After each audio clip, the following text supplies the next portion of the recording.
Yes, hello, hello, hello everyone. Good evening to all of you. Everyone, please confirm बेटा, am I audible, am I visible clearly to all of you? Audio video clear है, एक बार सभी लोग confirm कर देंगे. Good evening once again. Good evening to all of you. Welcome back, welcome back. हाँ भैया, ऑडियो वीडियो क्लियर है, एक बार बता दो जरा. Audio video is clear to everyone. Everyone please confirm in the chat box. Audio video clear है, very good. How are you all? कैसे हो आप सभी लोग? How are you all?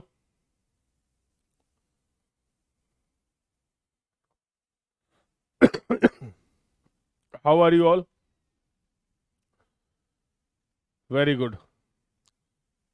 तो I hope you all are good and preparing well for your exam. और last class में जान पहचान हो गई है. लास्ट क्लास में मेरी और आपकी जान पहचान भी हो गई है. और लोकेश बेटा, इसमें आपको चेक करना पड़ेगा जो किसी भी पर्टिकुलर पीएसयू की क्या रिक्वायरमेंट है.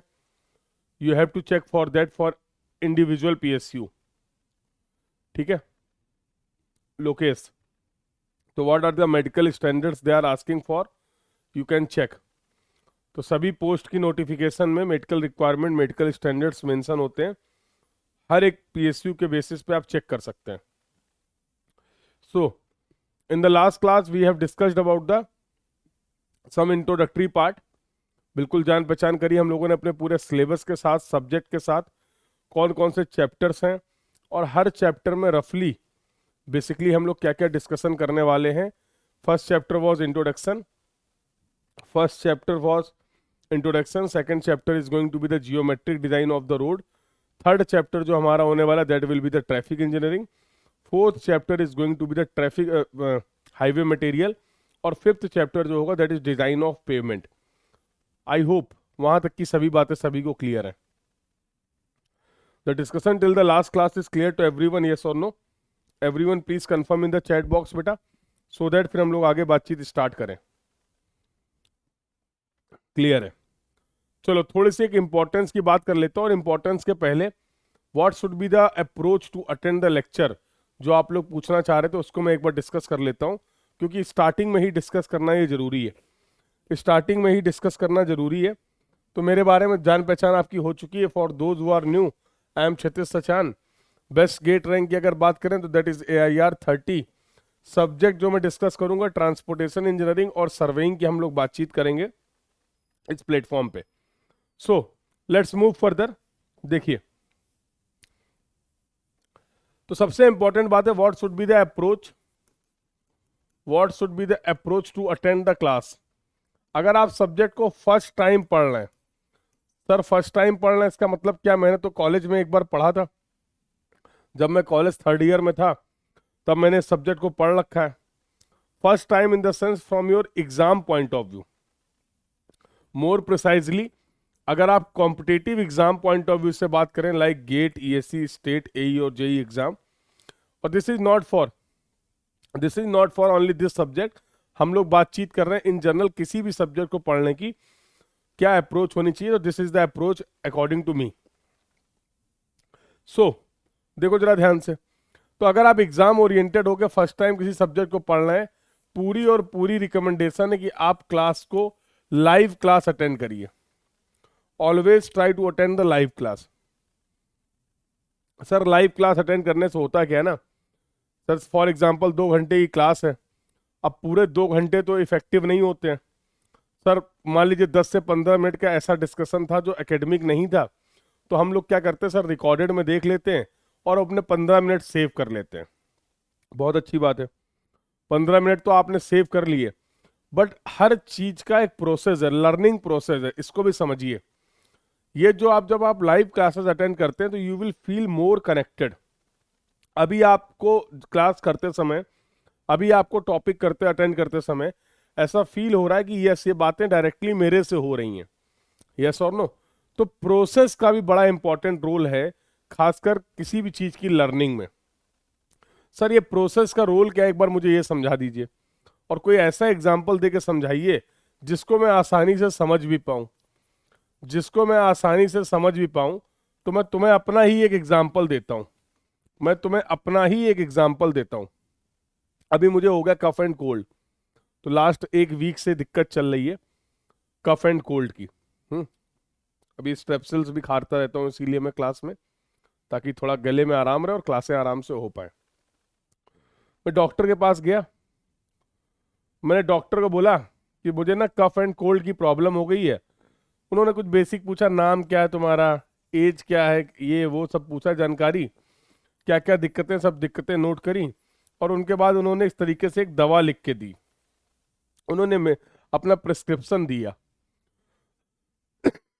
प्रिस्क्रिप्शन में उन्होंने बोला for example this is the tab 1, this is the tablet 2 and this is the tablet 3। इसको दिन में 2 बार खाना, इसको 1 बार खाना, इसको रात में सोते समय खाना। ठीक है, ऑडियो वीडियो क्लियर है? एक बार सभी लोग कंफर्म करना, ऑडियो वीडियो क्लियर है? ऑडियो वीडियो क्लियर है? एक बार कंफर्म कर देना सभी लोग।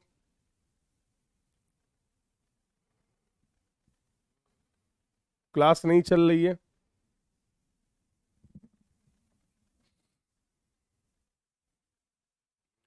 क्लियर है?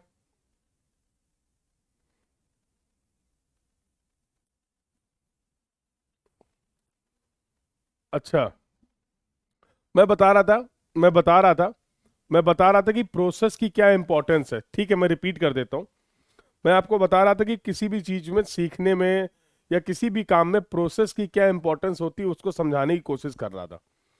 तो मैंने एक एग्जांपल लिया कि for example I am suffering from cough and cold. तो मैं डॉक्टर के पास गया, उन्होंने मेरे से कुछ मेरी बेसिक जानकारी ली, क्या क्या दिक्कतें हो रही वो सब नोट किया, और उसके बेसिस पे एक प्रिस्क्रिप्शन दिया। और इस प्रिस्क्रिप्शन में लिखा हुआ था टैबलेट नंबर 1 है भाई, ये दिन में 2 बार खानी, एक बार सुबह एक बार रात में। ये टैबलेट 2 है, दिन में 1 बार खानी, और टैबलेट 3 है, ये रात में 1 बार खानी सोते समय। ठीक है, एक बार सब लोग पहले कंफर्म करो ऑडियो वीडियो क्लियर है या नहीं। काफी मिक्स सा रिस्पॉन्स आ रहा है, कुछ लोग बोल रहे हैं ऑडियो वीडियो क्लियर है, कुछ लोग को दिक्कत हो रही है। जिनको भी दिक्कत हो रही है एक बार बेटा रिफ्रेश करके चेक जरूर कर लेना, एक बार रिफ्रेश कर लेना। क्लियर है? तो मैंने पूछा सर ये कितने दिन तक, तो उन्होंने बोला पूरी दवा खा लो 3 दिन तक, ये पूरी दवा खा लो 3 दिन तक तुम्हें आराम मिल जाएगा। अब हम तो है फ्राइडे क्रांतिकारी आदमी, हैं? घर आए, तुम्हारा असर आ गया मेरे ऊपर, तुम्हारा असर आ गया मेरे ऊपर। असर ये आया, हमने कहा 1 2 3 4, एक दिन में टोटल कितनी टैबलेट खानी है? टोटल टैबलेट खानी है 12 ईच डे। कितने दिन तक खानी है? 3 दिन तक। एक काम करो, सब 36 की 36 गोली लो और एक बार में खा जाओ। हमने कहा 3 दिन तक कौन दिमाग लगाएगा, सुबह दोपहर शाम रात भूल जाएंगे यार। तो एक काम करते, पूरी हमने गोलियां ली, पूरी टैबलेट ली, 36 टैबलेट, एक बार में ही 1 शॉट निपटा दिया इसको, 1 शॉट निपटा दिया। इतने तो तुम भी समझदार होगे, इतने तो तुम भी समझदार होगे कि रिजल्ट क्या आएंगे बताओ। इतने तो तुम भी समझदार हो कि इसमें रिजल्ट क्या आएंगे ऐसा करने पे। चलो क्या आएंगे तो नहीं पता है, इतना तो बता सकते हो कि रिजल्ट पॉजिटिव आएंगे या निगेटिव आएंगे। रिजल्ट पॉजिटिव आएंगे या निगेटिव आ जाएंगे ये तो बता सकते हो।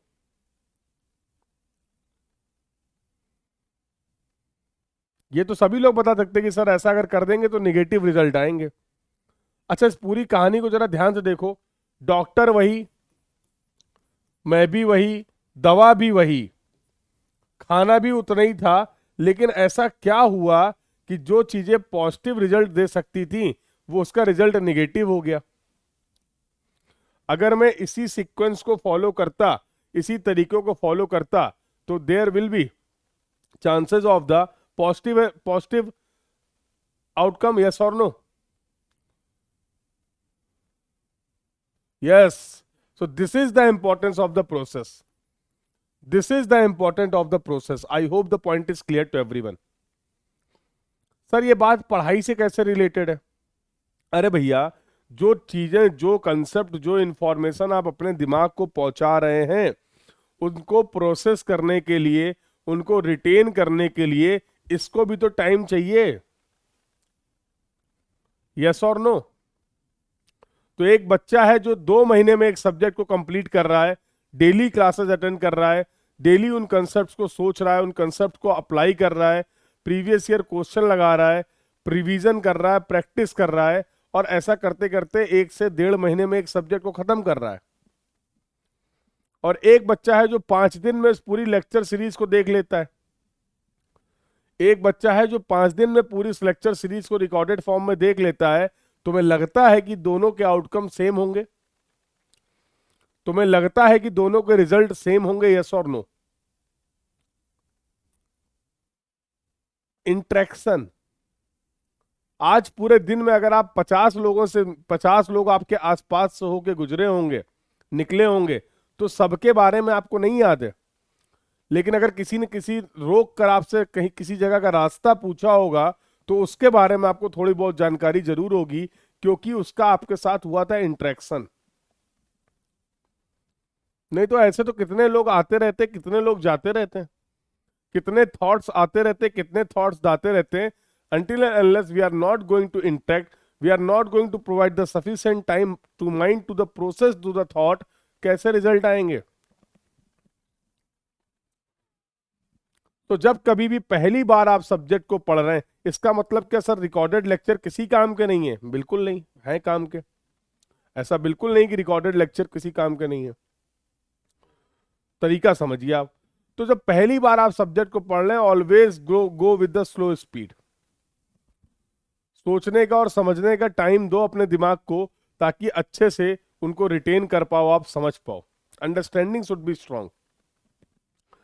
यार जो आज तुम ये इंग्लिश बोल रहे हो, आज जो ये मैथ लगा रहे हो, ये ABCD लिखने में तुम्हें 1 साल लग गया था, याद है? 1 साल तक तुम सिर्फ ABCD लिख रहे थे, तब जाके आज तुम इतनी इंग्लिश बोल पा रहे हो, इतनी इंग्लिश लिख पा रहे हो. अब तुम सोचते नहीं नहीं हम 5 दिन में ही सीख जाएंगे. कैसे काम चलेगा? बोलो. हाँ, अब अगर आपने एक बार सब्जेक्ट को कंप्लीट कर लिया है, अब आप इन कंसेप्ट से फैमिलियर हो गए हो, तो जब कभी भी बेटा आप रिवीजन करो, तो उसके लिए फिर आप रिकॉर्डेड फॉर्मेट को फॉलो कर सकते हो. क्योंकि अब अंडरस्टैंडिंग डेवलप हो चुकी है. We need to just brush up. हमें मेन मेन पॉइंट्स, अरे 10 लाइनें पढ़ेंगे, 10 की 10 थोड़ा भूल जाएंगे. 10 लाइनें पढ़ेंगे, उसमें 2 तो याद हो जाएंगी. यस और नो? 8 में अगर भूल रहे हैं, तो अब हमें उन 8 लाइंस को रिवाइज करना, उन 8 कंसेप्ट को रिवाइज करना है. तो अब हम पिन पॉइंटेड, टारगेटेड होके उसका रिवीजन कर सकते हैं. तो आई होप ये जो आपकी एक क्वेरी थी कि सर लाइव करें कि रिकॉर्डेड करें, वो क्लियर हो गया है. अगर हाँ तो चैट बॉक्स में बता दो. अगर यहां तक की बातें क्लियर हैं, तो फिर चैट बॉक्स में बता दो.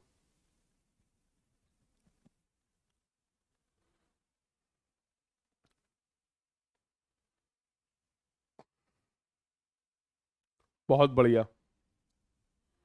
दूसरी और सबसे इंपॉर्टेंट बात, दूसरी और सबसे इंपॉर्टेंट बात है अगर आपकी तैयारी के लिए, कि सर आपने अभी पिछली क्लास में बोला कि अप्रोक्स अप्रोक्स 15 सब्जेक्ट मुझे पढ़ने हैं. अप्रोक्स 15 सब्जेक्ट मुझे पढ़ने. सर इनको कंप्रेस कैसे करें?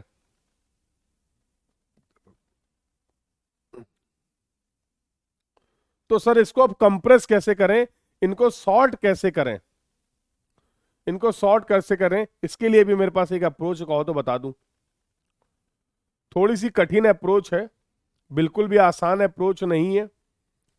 100 लोगों को बताऊंगा तो केवल 5 लोग इसको फॉलो कर पाएंगे. और इसमें कोई नई बात नहीं है, रिजल्ट भी 5% लोगों के ही आते हैं. रिजल्ट भी 5% लोगों के ही आते हैं. 1,20,000 के बच्चे, आसपास बच्चे एग्जाम देते हैं गेट में, जिसमें 20 से 25,000 बच्चे लगभग पास कर पाते, क्वालिफाई कर पाते हैं. ठीक है. तो बिल्कुल बिल्कुल भी इजी अप्रोच नहीं कि हाँ हो जाएगा। हाँ, लेकिन अगर आप इस अप्रोच को फॉलो करते हैं डेफिनेटली आपको फायदा मिलेगा। क्या फायदा मिलेगा सुनो।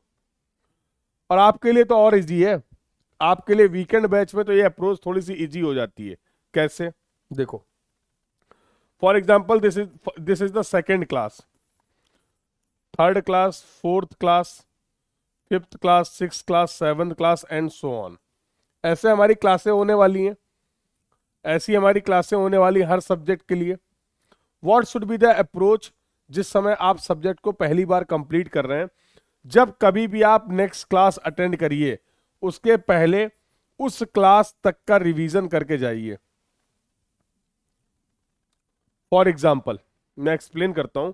फॉर एग्जाम्पल, जब कल आप थर्ड क्लास अटेंड करेंगे तो while attending the third class you should revise the entire concept till the second class. जब आप फोर्थ क्लास अटेंड करेंगे you will revise the entire concept till the third class. जब आप fifth class attend करेंगे you will revise the concept till the fourth class. Sir इतना आसान थोड़ा है ये, रोज रोज सर ये चार चार पांच पांच क्लास का, सर 15वीं क्लास अगर अटेंड करेंगे तो 14th क्लास तक का रिवीजन करके जाना पड़ेगा। इतना आसान थोड़ा है, ये तो केवल सुनने में अच्छा लग रहा है। तो भैया पीएसयू में नौकरी लगना भी तो आसान नहीं है, गेट में रैंक आना भी तो आसान नहीं है। देख लो, क्या सबकी गेट में रैंक आ जाती है? क्या सबकी पीएसयू में नौकरी लग जाती है? क्या सबका ईएससी में हो जाता है? तो जो इन कठिनाइयों से लड़ता है, जो इन कठिनाइयों को फेस करता है उसी को रिजल्ट मिलते हैं। लेकिन इतना डिफिकल्ट भी नहीं है, ये भी मैं आपको बता सकता हूं। इतना डिफिकल्ट इसलिए नहीं है कि जिस समय आप ये 15वीं क्लास के पहले 14 क्लास तक का रिवीजन करके जाओगे आप इन कंसेप्ट्स को मल्टीपल टाइम रिवाइज कर चुके हो।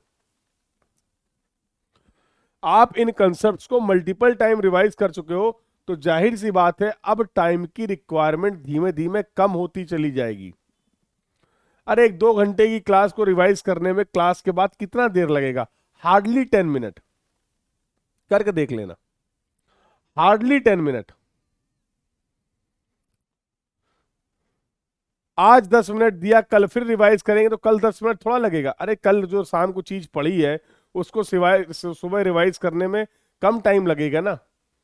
ऐसा करते करते बेटा आपको पता ही नहीं चलेगा, जिस समय आप इस सब्जेक्ट को कंप्लीट करेंगे, कंप्लीट करने के साथ साथ आप मल्टीपल टाइम कंसेप्ट्स को रिवाइज भी कर चुके हैं। Try to understand the feel, try to understand कि कैसा फील होगा आपको जिस समय आप सब्जेक्ट कंप्लीट कर रहे हैं उसी समय तक आप सब्जेक्ट को मल्टीपल टाइम रिवाइज भी कर चुके हैं। अब जब बार बार एक ही चीज को रिवाइज करोगे तो कैसे भूल जाओगे? आई hope you got the point. ये अप्रोच क्लियर है बेटा सभी को? ये अप्रोच क्लियर है सभी को? तो ये आप अप्रोच फॉलो कर सकते हैं हर हर सब्जेक्ट के लिए।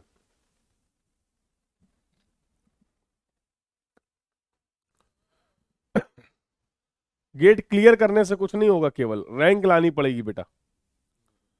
क्वालिफाई करने से कुछ नहीं होगा। 1,20,000 1,25,000 में 25,000 लोग क्वालिफाई कर पाते, केवल मैं ये बोल रहा हूं।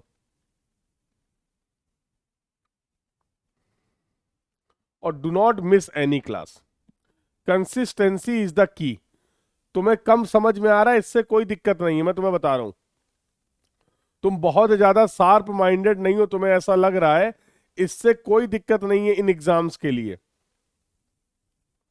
ये एग्जाम केवल आपसे एक ही चीज की रिक्वायरमेंट करते हैं, वो है consistency. Consistency is the key to crack all this engineering exams. आप बहुत ज्यादा शार्प माइंडेड हैं, आप 2 दिन पढ़ रहे हैं, फिर 5 दिन नहीं पढ़ रहे हैं, फिर 2 दिन पढ़ रहे हैं, फिर 10 दिन नहीं पढ़ रहे हैं, ट्रस्ट मी आपको रिजल्ट नहीं मिलेंगे। आपको लगता है कि मैं इतना शार्प माइंडेड नहीं हूं, लेकिन मैं एफर्ट करूंगा, कंसिस्टेंट होके करूंगा, you are going to get the result definitely. Sir job के साथ क्लासेस कैसे मैनेज करें? जैसे बाकी चीजें मैनेज करते हैं। जॉब के साथ क्या हम अपनी फैमिली मैनेज नहीं करते? जॉब के साथ क्या हम अपनी सोसाइटी मैनेज नहीं करते हैं? जॉब के साथ क्या हम अपनी पर्सनल लाइफ मैनेज नहीं करते हैं? जॉब के साथ क्या हम अपने फ्रेंड्स मैनेज नहीं करते हैं? सब कुछ मैनेज करते हैं। यस और नो? अब आपको करना ये पड़ेगा कि you need to prioritise the thing. You need to prioritise the thing.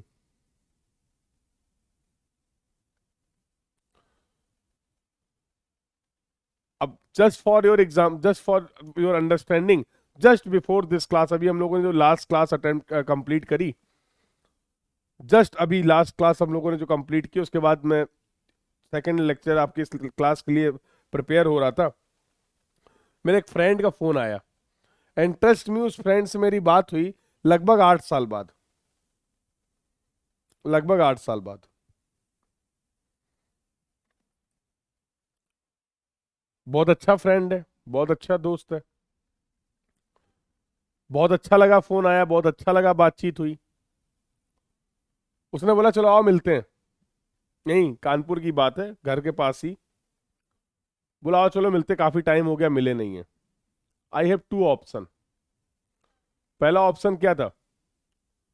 इतना ज्यादा मैं खुशी के लेवल पे पहुंच गया था कि इतने पुराने दोस्त से, अच्छे दोस्त से आपकी बात हुई, नहीं मिल पाता टाइम। बट सेकंड क्या था? क्लास भी थी। अब मेरे को सेलेक्ट करना था, it was my choice. It was my choice, I have to make one thing on the priority. My priority was clear. ठीक है, अभी क्लास है, क्लास ज्यादा इंपॉर्टेंट है। मिलने को तो कल सुबह भी मिल सकते हैं। अरे जो बंदा 8 साल से हमारी अगर मुलाकात नहीं हुई है, तो 8 साल 1 दिन, 8 साल 2 दिन, 8 साल 3 दिन, ऐसी कौन सी आफत आ जाएगी बताओ? तो संडे मिल लेंगे, मंडे मिल लेंगे, ट्यूसडे मिल लेंगे। यस और नो? तो यहां पर क्लास, अब कई बार ऐसा होता है कोई मेडिकल इमरजेंसी होती है, कोई मेडिकल इमरजेंसी होती है, उस केस में हम क्या करते हैं? उस केस में फिर मुझे क्लास को कैंसिल करना पड़ेगा, बिकॉज वहां प्रायोरिटी क्या है? अरे भैया क्लास कल कर सकते हैं, मेडिकल इमरजेंसी का तो हम उसको पोस्टपोन नहीं कर सकते ना। तो ऐसा नहीं कि मैं हमेशा क्लास को ही प्रायोरिटी दूंगा। Depending upon the situation, depending upon the situation, ऐसे ही बेटा आपको अपनी डे टू डे लाइफ को मैनेज करना है। ऐसे ही आपको अपनी डे टू डे लाइफ को मैनेज करना, और यही अप्रोच है। जिन चीजों को हम थोड़ा सा होल्ड कर सकते हैं, डिले कर सकते हैं, जिससे कोई इम्पैक्ट ना पड़े, तो उनको डिले कर लेना चाहिए। पहले वो चीजें कंप्लीट कर लेनी चाहिए जो कि इंपॉर्टेंट हैं, जिनमें डिले करने से हमारे प्लानिंग में, हमारे एग्जीक्यूशन में, हमारे फ्यूचर में डिले हो जाएगा, प्रॉब्लम हो जाएगी। तो प्रायोरिटी उनको दो। हो गई बातें सब? दिल को सुकून मिल गया? बताओ भाई। तो लाइव क्लास, रिकॉर्डेड क्लास वाला डाउट भी क्लियर कर दिया, नोट्स कैसे बनाने ये भी क्लियर कर दिया, क्लासेस लाइव अटेंड करने के फायदे क्या हैं ये भी आपको बता दिए, रिवीजन की क्या अप्रोच होनी चाहिए ये भी आपको मैंने बता दिया। थोड़ी सी और आगे बातचीत कर लेंगे शॉर्ट नोट्स की। मुझे याद है, मैं आपको बता दूंगा कि शॉर्ट नोट्स को बनाने का क्या तरीका है, ये भी मैं आपको बता दूंगा आने वाले लेक्चर्स में। अभी कुछ टॉपिक्स कंप्लीट कर लेते हैं, फिर उस पर भी डिस्कशन कर लेंगे।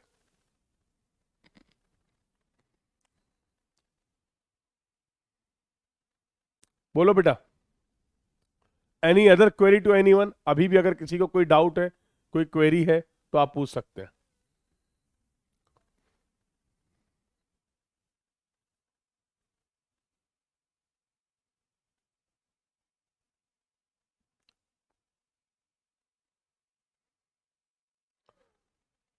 पहले का मैनेज कैसे करें?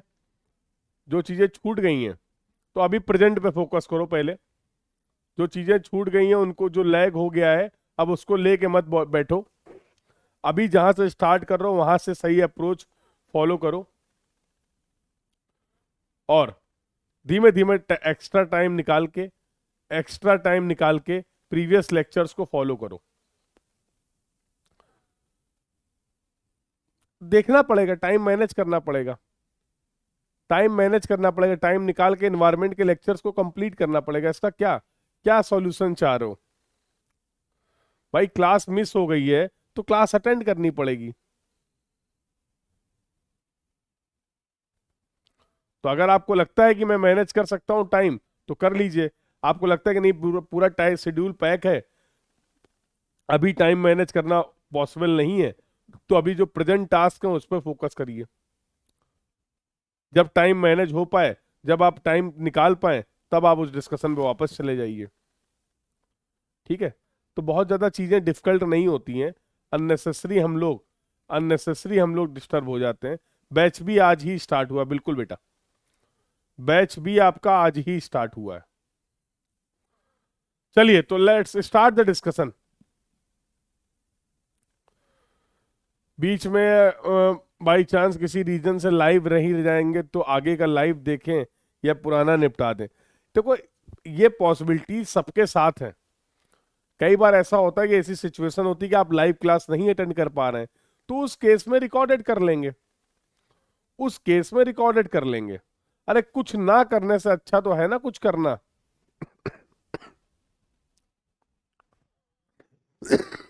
तो ऐसा नहीं कि जब तक लाइव कर पा रहे कर रहे हैं, लाइव एक दिन नहीं कर पाए आप कोर्स ही छोड़ देंगे। ऐसा कोई हार्ड एंड फास्ट रूल नहीं है। मैंने क्या बोला? Try to attend the live class, try to attend the live class, तो you will get the schedule बेटा। बैच का शेड्यूल ऐप पर अपडेट हो जाएगा, वहां से आप चेक कर सकते हैं बैच का शेड्यूल, कब किस सब्जेक्ट के बाद कौन सा सब्जेक्ट होगा। All this information you will get on the PW app.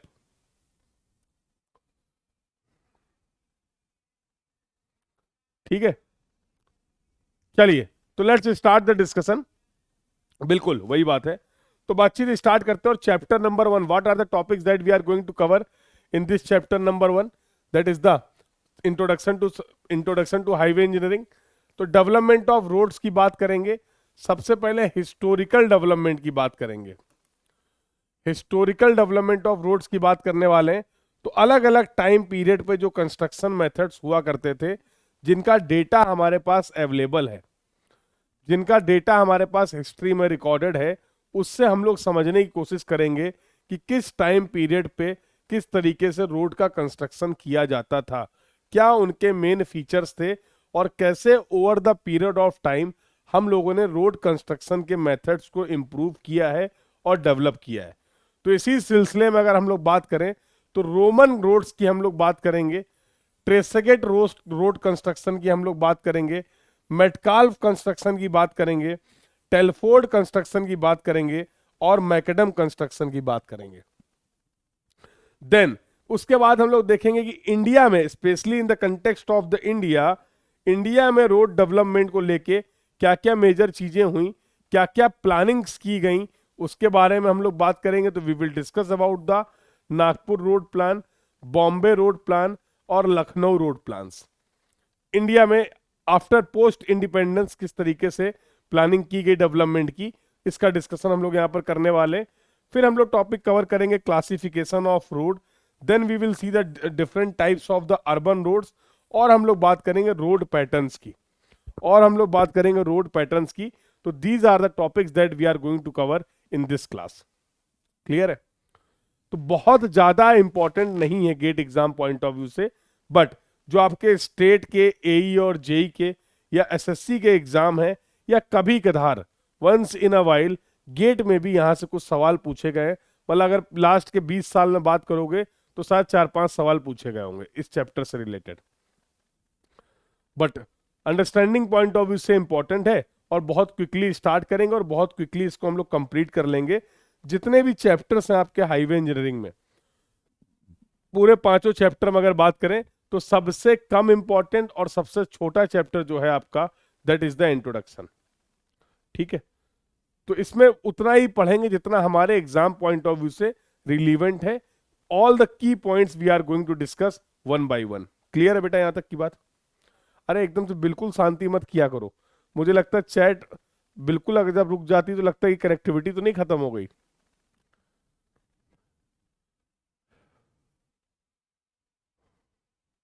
हाँ, तो बीच बीच में थोड़ा थोड़ा एहसास कराते रहा करो, अदरवाइज एकदम से सब स्टैटिक हो जाता है तो लगता है क्या नेटवर्क इशू हो गया क्या। ठीक है, चलिए तो आगे बातचीत करते हैं, तो लेट्स स्टार्ट द डिस्कशन। तो देखो अलग अलग सिक्वेंशियल ऑर्डर में बात करें तो सबसे पहले Roman construction, Tresaguet construction, Metcalf construction, Telford construction और मैकडम कंस्ट्रक्शन। अच्छा मुझे एक बात बताओ, रोड बनाने की इच्छा क्यों करी तुम्हारी? क्यों तुमने सोचा रोड बना दें? जहां पर रोड नहीं है, जहां पर रोड नहीं है, क्या वहां पर मूवमेंट नहीं होता है? बोलो, जरूरत ही क्यों पड़ी? अरे भैया हम अपने व्हीकल के लिए एक हार्ड सरफेस प्रोवाइड करना चाह रहे हैं। हम अपने व्हीकल के लिए एक हार्ड सरफेस प्रोवाइड करना चाह रहे हैं ताकि ये व्हील इसमें आसानी से मूव कर सके, ये व्हील इसमें इफेक्टिवली आसानी से कंफर्टेबली मूव कर सके। That's why we want to provide this hard surface, जिसको आप बोलते हैं पेवमेंट या फिर रोड। तो रोड की जरूरत लोगों को तब समझ में आई जब व्हील का इन्वेंशन हो गया, जब लोगों ने व्हील ढूंढ निकाला। अच्छा कि व्हील नाम की भी कोई चीज होती है। तो जब पहले व्हील बना तो लोगों ने एनिमल ड्रिवन व्हीकल यूज करना शुरू किए। तो सबसे पहले लोगों ने एनिमल ड्रिवन व्हीकल यूज करना शुरू किए। अब जब एनिमल ड्रिवन व्हीकल को लेके वो जा रहे थे तो देखा कि अगर कोई सरफेस हार्ड नहीं है तो वहां पर व्हील क्या हो जा रहा है, स्टक हो जा रहा है, मूवमेंट में दिक्कत आ रही है। तो लोगों को समय के साथ साथ लगा कि नहीं यार, हार्ड सरफेस पे जब व्हील निकलता है तो बहुत इजीली और स्मूथली निकल जाता है, लेकिन अगर सरफेस स्मूथ है तो वहां पर प्रॉब्लम होती है। वहां से लोगों को समझ में आया कि हमें एक रोड बनानी चाहिए। तो जो सबसे पहला डेटा आपको मिलता है ऑन रिकॉर्ड, वो मिलता है रोमन कंस्ट्रक्शन पीरियड का। अब ड्यूरिंग द रोमन कंस्ट्रक्शन क्या गेम होता था ये समझो। तो इन्होंने for example this is the ground level, ये ग्राउंड लेवल है। अब इनकी कंस्ट्रक्शन की अप्रोच क्या थी समझो। देखो हम यहां पर ये कमेंट नहीं करेंगे कि कंस्ट्रक्शन सही था या गलत था, इस लायक हम लोग हैं भी नहीं, समझो इस बात को। हिस्टोरिकल हिस्ट्री की अपनी एक इंपॉर्टेंस है। क्या इंपॉर्टेंस है? क्योंकि आज आप बहुत चीजों को अप्लाई इसलिए कर पा रहे हैं क्योंकि जिसका बेसिक आपको यहां पर क्लियर हो गया था। तो उस जमाने में जो रोडें बनती थी, उस कंस्ट्रक्शन पीरियड की अगर हम बात करें तो क्या अप्रोच थी रोड को बनाने की, बस हम लोग ये डिस्कस कर रहे हैं, बस हम लोग ये डिस्कस कर रहे हैं। ठीक है, तो फॉर एग्जाम्पल ये ग्राउंड लेवल था, तो सबसे पहला काम इन्होंने क्या किया, इन्होंने यहाँ की सॉफ्ट सॉइल को हटा दिया। इन्होंने ग्राउंड लेवल से नीचे तक कुछ डेप्थ तक गए और यहाँ की जो सॉइल थी उसको हटा दिया। उसको हटाने के कहां तक हटाया? Up to the hard strata. Excavation करना शुरू किया, ऊपर की टॉप की जो सॉफ्ट सॉफ्ट सॉइल थी उसको हटाते गए। जैसे ही हार्ड सरफेस मिली वहां पर रुक गए। हार्ड सरफेस के बाद इन्होंने क्या करा, बड़े बड़े स्टोन को बॉटम लेयर पे यूज किया, बड़े बड़े स्टोन्स को बॉटम लेयर पे यूज किया और इस तरीके से टोटल 2.2 टू 2.5 मीटर विड्थ की एक रोड बनाई, एक सरफेस बनाई। देखने वाली बात यह बेटा कि जो थिकनेस थी इस कंस्ट्रक्शन की वो 0.75 से लेके 1.2 मीटर तक वेरी कर रही थी। विजुलाइज करके देखो, 0.75 मीटर से 1.2 मीटर, इतनी थिकनेस, समझ रहे हो? तुम्हें लगता है कि उस समय जो व्हीकल थे वो मोस्टली कैसे व्हीकल थे? अभी मैंने आपको बताया एनिमल ड्रिवन व्हीकल थे, एनिमल ड्रिवन व्हीकल थे। उस समय जो व्हीकल थे वो एनिमल ड्रिवन व्हीकल थे, और एनिमल ड्रिवन व्हीकल इतना ज्यादा लोड कैरी नहीं करते हैं। एनिमल ड्रिवन व्हीकल में लिमिटेड लोड ही तो रखेंगे, यस और नो? तो उस लोड के लिए इतनी ज्यादा थिकनेस की रोड बनाना कहीं ना कहीं मटेरियल का इफेक्टिव यूटिलाइजेशन नहीं हो पा रहा था। फिर भी हम पढ़ रहे हैं, सोच तो यहीं से मिली ना। ये जो आगे की बातें तुम सोच पा रहे हो, उसी उसकी बेसिक जानकारी तो आपको यहीं से मिली है ना। That's why we are discussing, that's why we are discussing. तो अगर इनके फीचर्स की बात करें तो उन्होंने क्या बोला, देखो ग्रेडियंट का मतलब होता है स्लोप। ये हो गया रोड का टॉप, ये हो गया रोड का बॉटम। जरा ध्यान से देखकर बताओ, क्या टॉप और बॉटम में किसी भी सब ऊपर वाले लेयर तक इन्होंने स्टोन लगाए और इसको फिर क्या कर दिया, लेवल कर दिया। टॉप सरफेस को क्या कर दिया, लेवल कर दिया। क्या टॉप और बॉटम में किसी भी तरीके का आपको कोई ग्रेडियंट, कोई स्लोप दिख रहा है? टॉप और बॉटम सरफेस में क्या कहीं पे भी आपको कोई स्लोप दिख रहा है? Answer is no, answer is no. तो इनके अगर फीचर्स की बात करें रोमन रोड्स में, तो कोई भी ग्रेडियंट नहीं था। एक्सकवेशन किया गया up to the hard strata, और टोटल जो थिकनेस थी वो वेरी कर रही थी 0.75 मीटर से 1.2 मीटर तक। These are the key features of the Roman construction. Bottom layer पे इन्होंने बहुत बड़े बड़े लार्ज स्टोन्स को यूज किया। ऐसे लेयर्स में स्टोन्स को यूज करते करते टॉप सरफेस को लेवल कर दिया और स्मूथ कर दिया। यहां तक की बात क्लियर है? यहां तक की बात क्लियर है बेटा सभी को? प्रॉब्लम पता क्या हुई, प्रॉब्लम पता क्या हुई? अरे जब कभी बारिश होगी, और जब बारिश होगी तो में आएगा पानी। तो बारिश में आएगा पानी, और पानी को पता है तुम्हें ये किधर जाएगा? भैया कोई ग्रेडियंट, कोई स्लोप दिया नहीं है, तो साइड में तो पानी जाएगा नहीं। ग्रेविटी की वजह से ये पानी बॉटम लेयर पे जरूर पहुंच जाएगा। पानी है रोड के लिए जहर। क्या है? ये बात तुम आज समझ लो, पानी है रोड के लिए जहर। क्यों जहर है इस बात को समझो। भैया यहां पर इस सभी लेयर्स के नीचे अल्टीमेटली क्या थी? अल्टीमेटली तो सॉइल थी, मिट्टी थी। और जब ये पानी नीचे आएगा और इस सॉइल से मिलेगा, तो मैं नहीं लगता ये सॉइल की स्ट्रेंथ को कम कर देगा।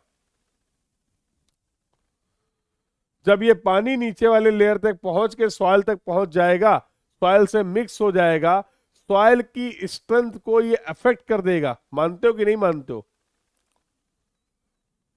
और पानी अपने आप थोड़ा कहीं भागेगा। पानी को जहां मौका मिला ग्रेविटी के थ्रू निकल गया। अगर आपने टॉप में कोई ऐसा स्लोप दे दिया होता, तो फिर ये पानी ऐसे निकलने की कोशिश करता।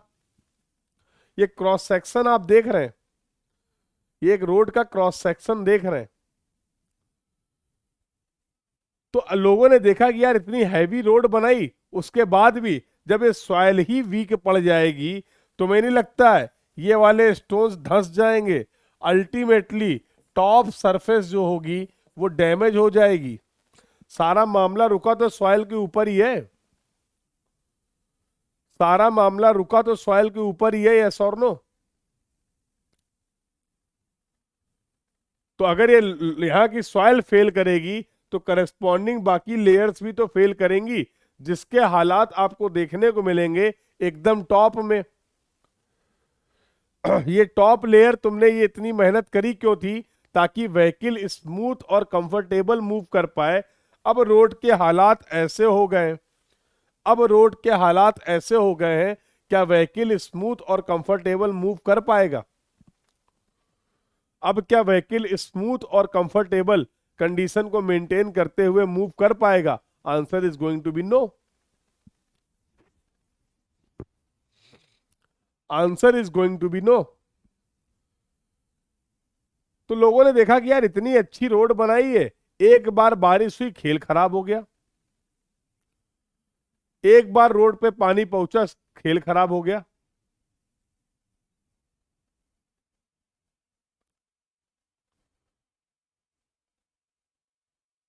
समझ रहे हो इस बात को?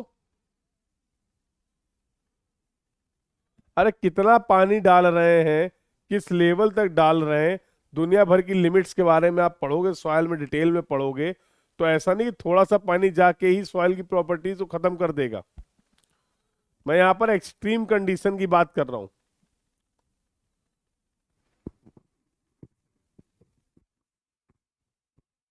समझे? तो लोगों को लगा हाँ ये तो दिक्कत है, इसमें ये प्रॉब्लम आ रही है।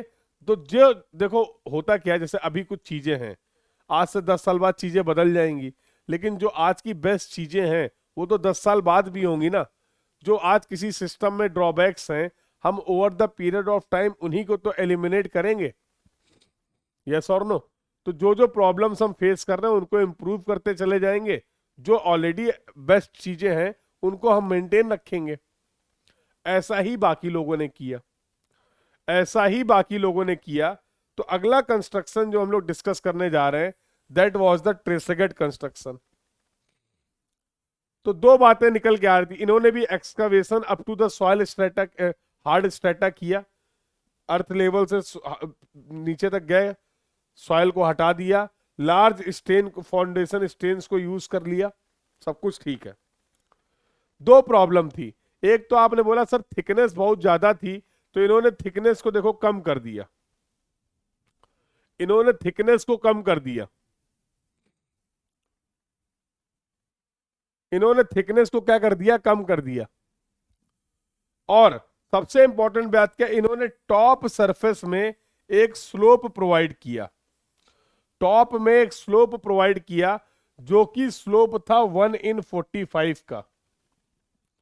तो यहां पर इन्होंने टॉप में कितना स्लोप प्रोवाइड किया, 1/45 का स्लोप प्रोवाइड किया। इस स्लोप को प्रोवाइड करने से फायदा क्या हुआ? इस स्लोप को प्रोवाइड करने से फायदा यह हुआ कि सर जब अब इसमें पानी आएगा तो इस स्लोप की वजह से वो लेटरल डायरेक्शन में मूव कर जाएगा, साइड्स की एजेस की तरफ मूव कर जाएगा। और यहां पर हमने साइड ड्रेन लगा रखा है, यहां पर हमने क्या प्रोवाइड कर रखा है, साइड ड्रेन प्रोवाइड कर रखा है, जिसमें स्लोप दिया है 1/20 का, जिसमें स्लोप दिया है 1/20 का। तो ये पानी आया, आने के बाद इस ड्रेन में चला गया और ड्रेन से लॉन्गिट्यूडनल डायरेक्शन में निकल जाएगा। तो पहले से कुछ चीजों को आपने इंप्रूव कर लिया, यस और नो? रोमन कंस्ट्रक्शन में जो आपको प्रॉब्लम फेस करनी पड़ रही थी, ड्रेनेज की जो प्रॉब्लम थी, एक्स्ट्रा थिकनेस की जो प्रॉब्लम थी, मटेरियल के यूज की जो प्रॉब्लम थी, उसको हम लोगों ने यहां पर एलिमिनेट किया with the help of the Tresaguet construction. तो this these were these, these were the features in the case of Tresaguet construction.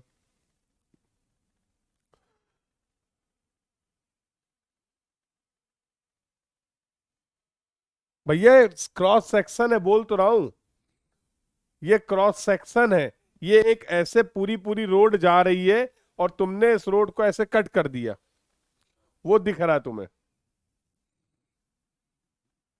This is the cross section. ये एक पूरी रोड कुछ इस तरीके की जा रही थी, आपने ये कट कर दिया क्रॉस सेक्शन। अब यहां पे जो दिख रहा है वही है ये, समझ गए?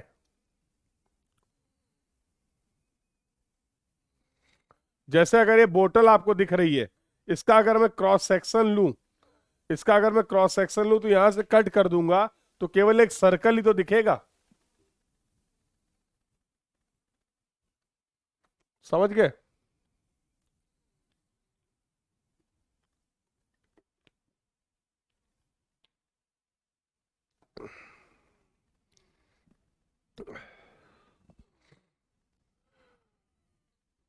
Yes, one side drain, only one side drain. ये स्लोप दिया 1/45 का, साइड ड्रेन दिया 1/20 का, साइड ड्रेन दिया 1/20 का। अरे फुल क्रॉस सेक्शन भैया, पूरी रोड है ये, पूरी विड्थ की बात कर रहे हो ना, विड्थ, तभी तो विड्थ दिखा रहा हूं।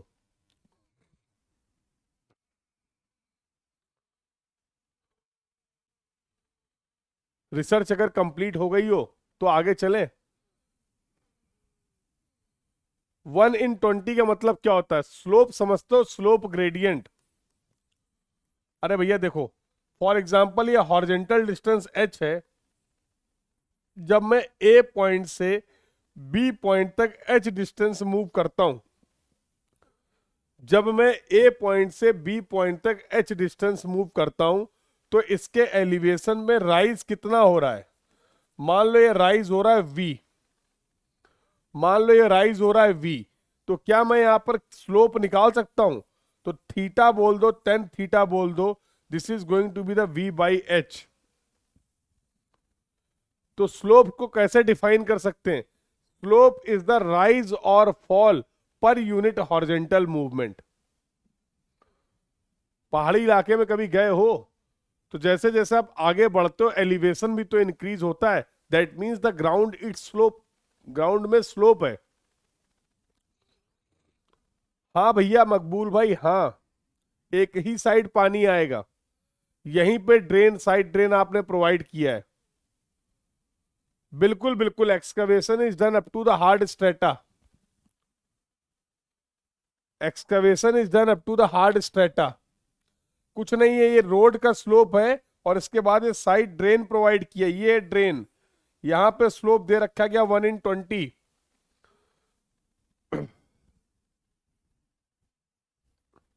अभी क्लियर है? Any other doubt to anyone? Any other doubt to anyone? बोलो बेटा। The discussion till now is clear to everyone, yes और नो? यहां तक की सभी बातें सभी को क्लियर है? तो फिर आगे बातचीत कर लेते हैं, चलें आगे।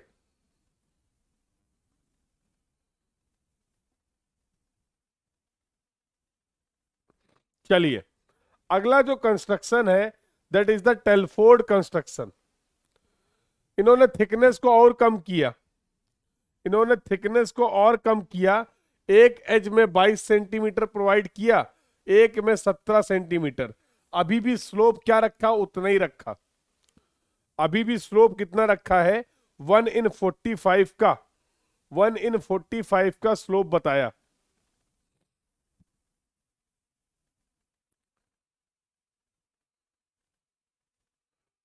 Previous also up to the hard strata, then why it is difference in height? अरे हाइट नहीं है, ये पेवमेंट की थिकनेस है, ये पेवमेंट की थिकनेस है बेटा। और हार्ड स्ट्रेटा का मतलब क्या है? हार्ड स्ट्रेटा का मतलब क्या है? जहां पर आपकी सॉइल हार्ड हो गई है, क्या सभी जगह हार्ड स्ट्रेटा का लेवल सेम होगा?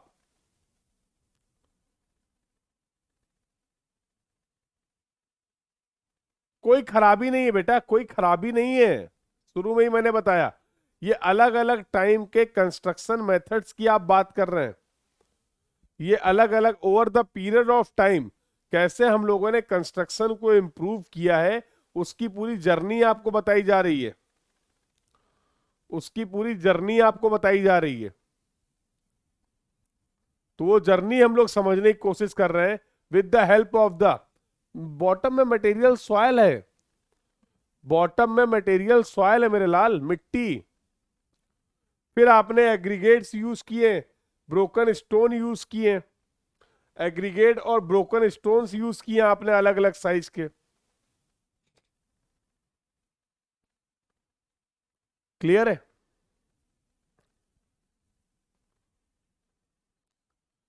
चलें आगे। चलिए तो लेट्स मूव फर्दर, आगे बातचीत कर लेते हैं। इसके बाद टेलफोर्ड के बाद आपको जो अगला कंस्ट्रक्शन आता है that was the Metcalf construction. Metcalf construction में देखो मेन बात क्या थी, इसका डेटा हमारे पास अवेलेबल नहीं है। इनके कंस्ट्रक्शन का जो डेटा है वो हिस्ट्री में एज सच बहुत ज्यादा अवेलेबल नहीं है।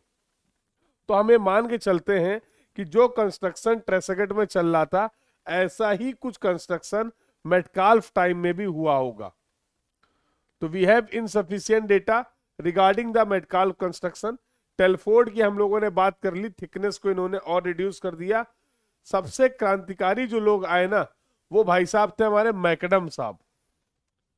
वो थे मैकडम साहब। इन्होंने सोचने के लिए आपको मजबूर किया। इन्होंने पहला सवाल तो ये किया, इन्होंने पहला सवाल ये किया कि भाई ये जो तुम 1/45 का स्लोप दे रहे हो टॉप सरफेस में, किस बेसिस पे दे रहे हो? ये 1/45 का जो स्लोप दे रहे हो, ये किस बेसिस पे दे रहे हो? Why not 1/48? Why not 1/50? Why not 1/40? लोगों के पास कोई जवाब ही नहीं था। बोले दे रहे हैं, सब काम चल रहा है इसलिए दे रहे हैं। तो इन्होंने बोला कि जितनी भी रोड तुम बना रहे हो अपने कंस्ट्रक्शन पीरियड में, सब में आप 1/45 का स्लोप दे रहे हैं, सब में आप 1/45 का टॉप स्लोप दे रहे हैं। तुम्हें नहीं लगता है हर रोड में सेम स्लोप की जरूरत नहीं होगी? हर रोड में सेम स्लोप की जरूरत नहीं होगी। क्यों नहीं होगी?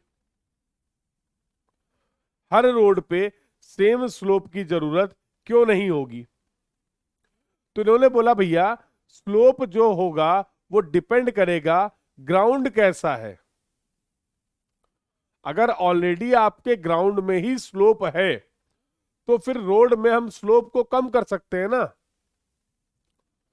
एक ग्राउंड आपका प्लेन है, वहां पर जो रोड में स्लोप की रिक्वायरमेंट होगी, एक ग्राउंड जो आपका स्लोपी है, वहां पर जो ग्राउंड रोड पे स्लोप की रिक्वायरमेंट होगी, वो सेम कैसे हो सकती है? इसका मतलब उन्होंने बोला कि ये जो स्लोप है वो डिपेंड करता है बेटा टोपोग्राफी पे। ये जो स्लोप है वो डिपेंड करेगा टोपोग्राफी पे। करना भी चाहिए, करना भी चाहिए, यस और नो। उन्होंने एक अगला सवाल और एक रीजन और बताया कि भाई ये जो स्लोप है, तुम्हें नहीं लगता है कि ये रेनफॉल पे भी डिपेंड करेगा? ये जो स्लोप है ये रेनफॉल पे भी डिपेंड करेगा।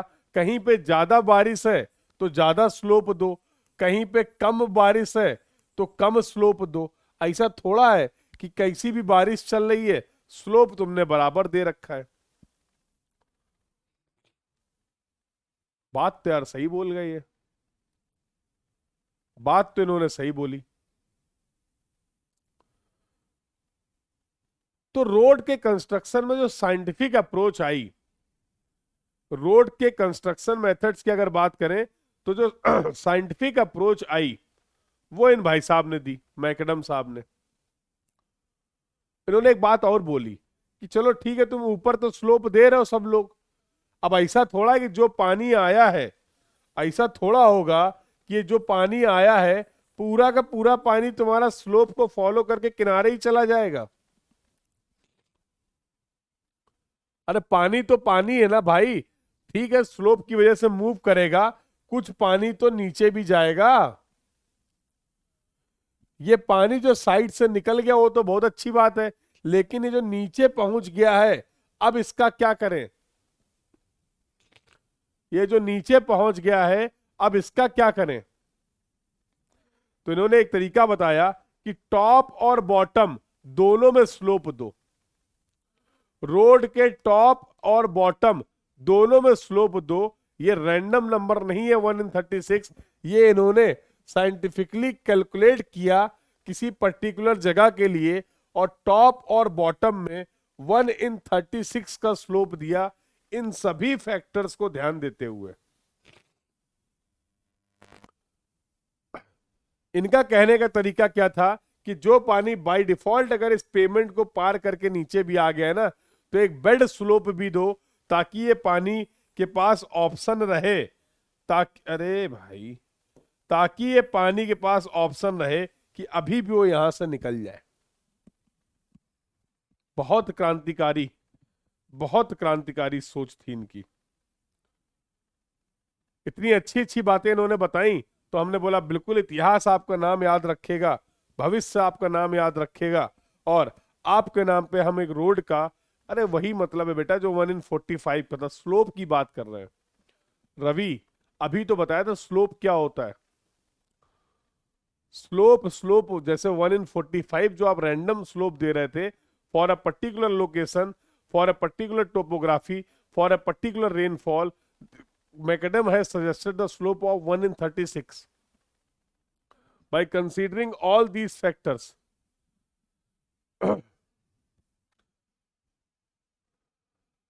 अरे यार स्लोप में कंफ्यूज हो। टेन थीटा का मतलब है 1/36, थीटा निकाल लो, लो लो।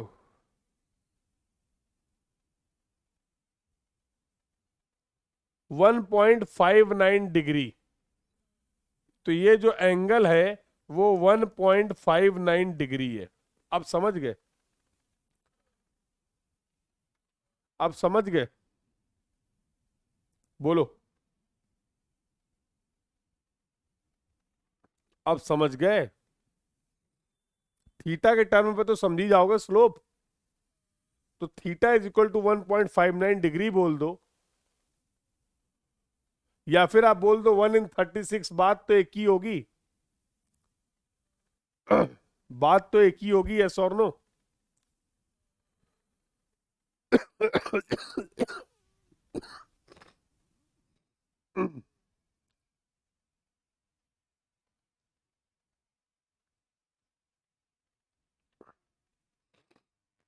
क्लियर है बेटा? तो इनका बहुत सिग्निफिकेंट रोल रहा मैकडम साहब का, इसीलिए हम लोग मैकडम साहब के बारे में आगे भी बातचीत करेंगे। तो ये पूरे स्टेप्स हैं।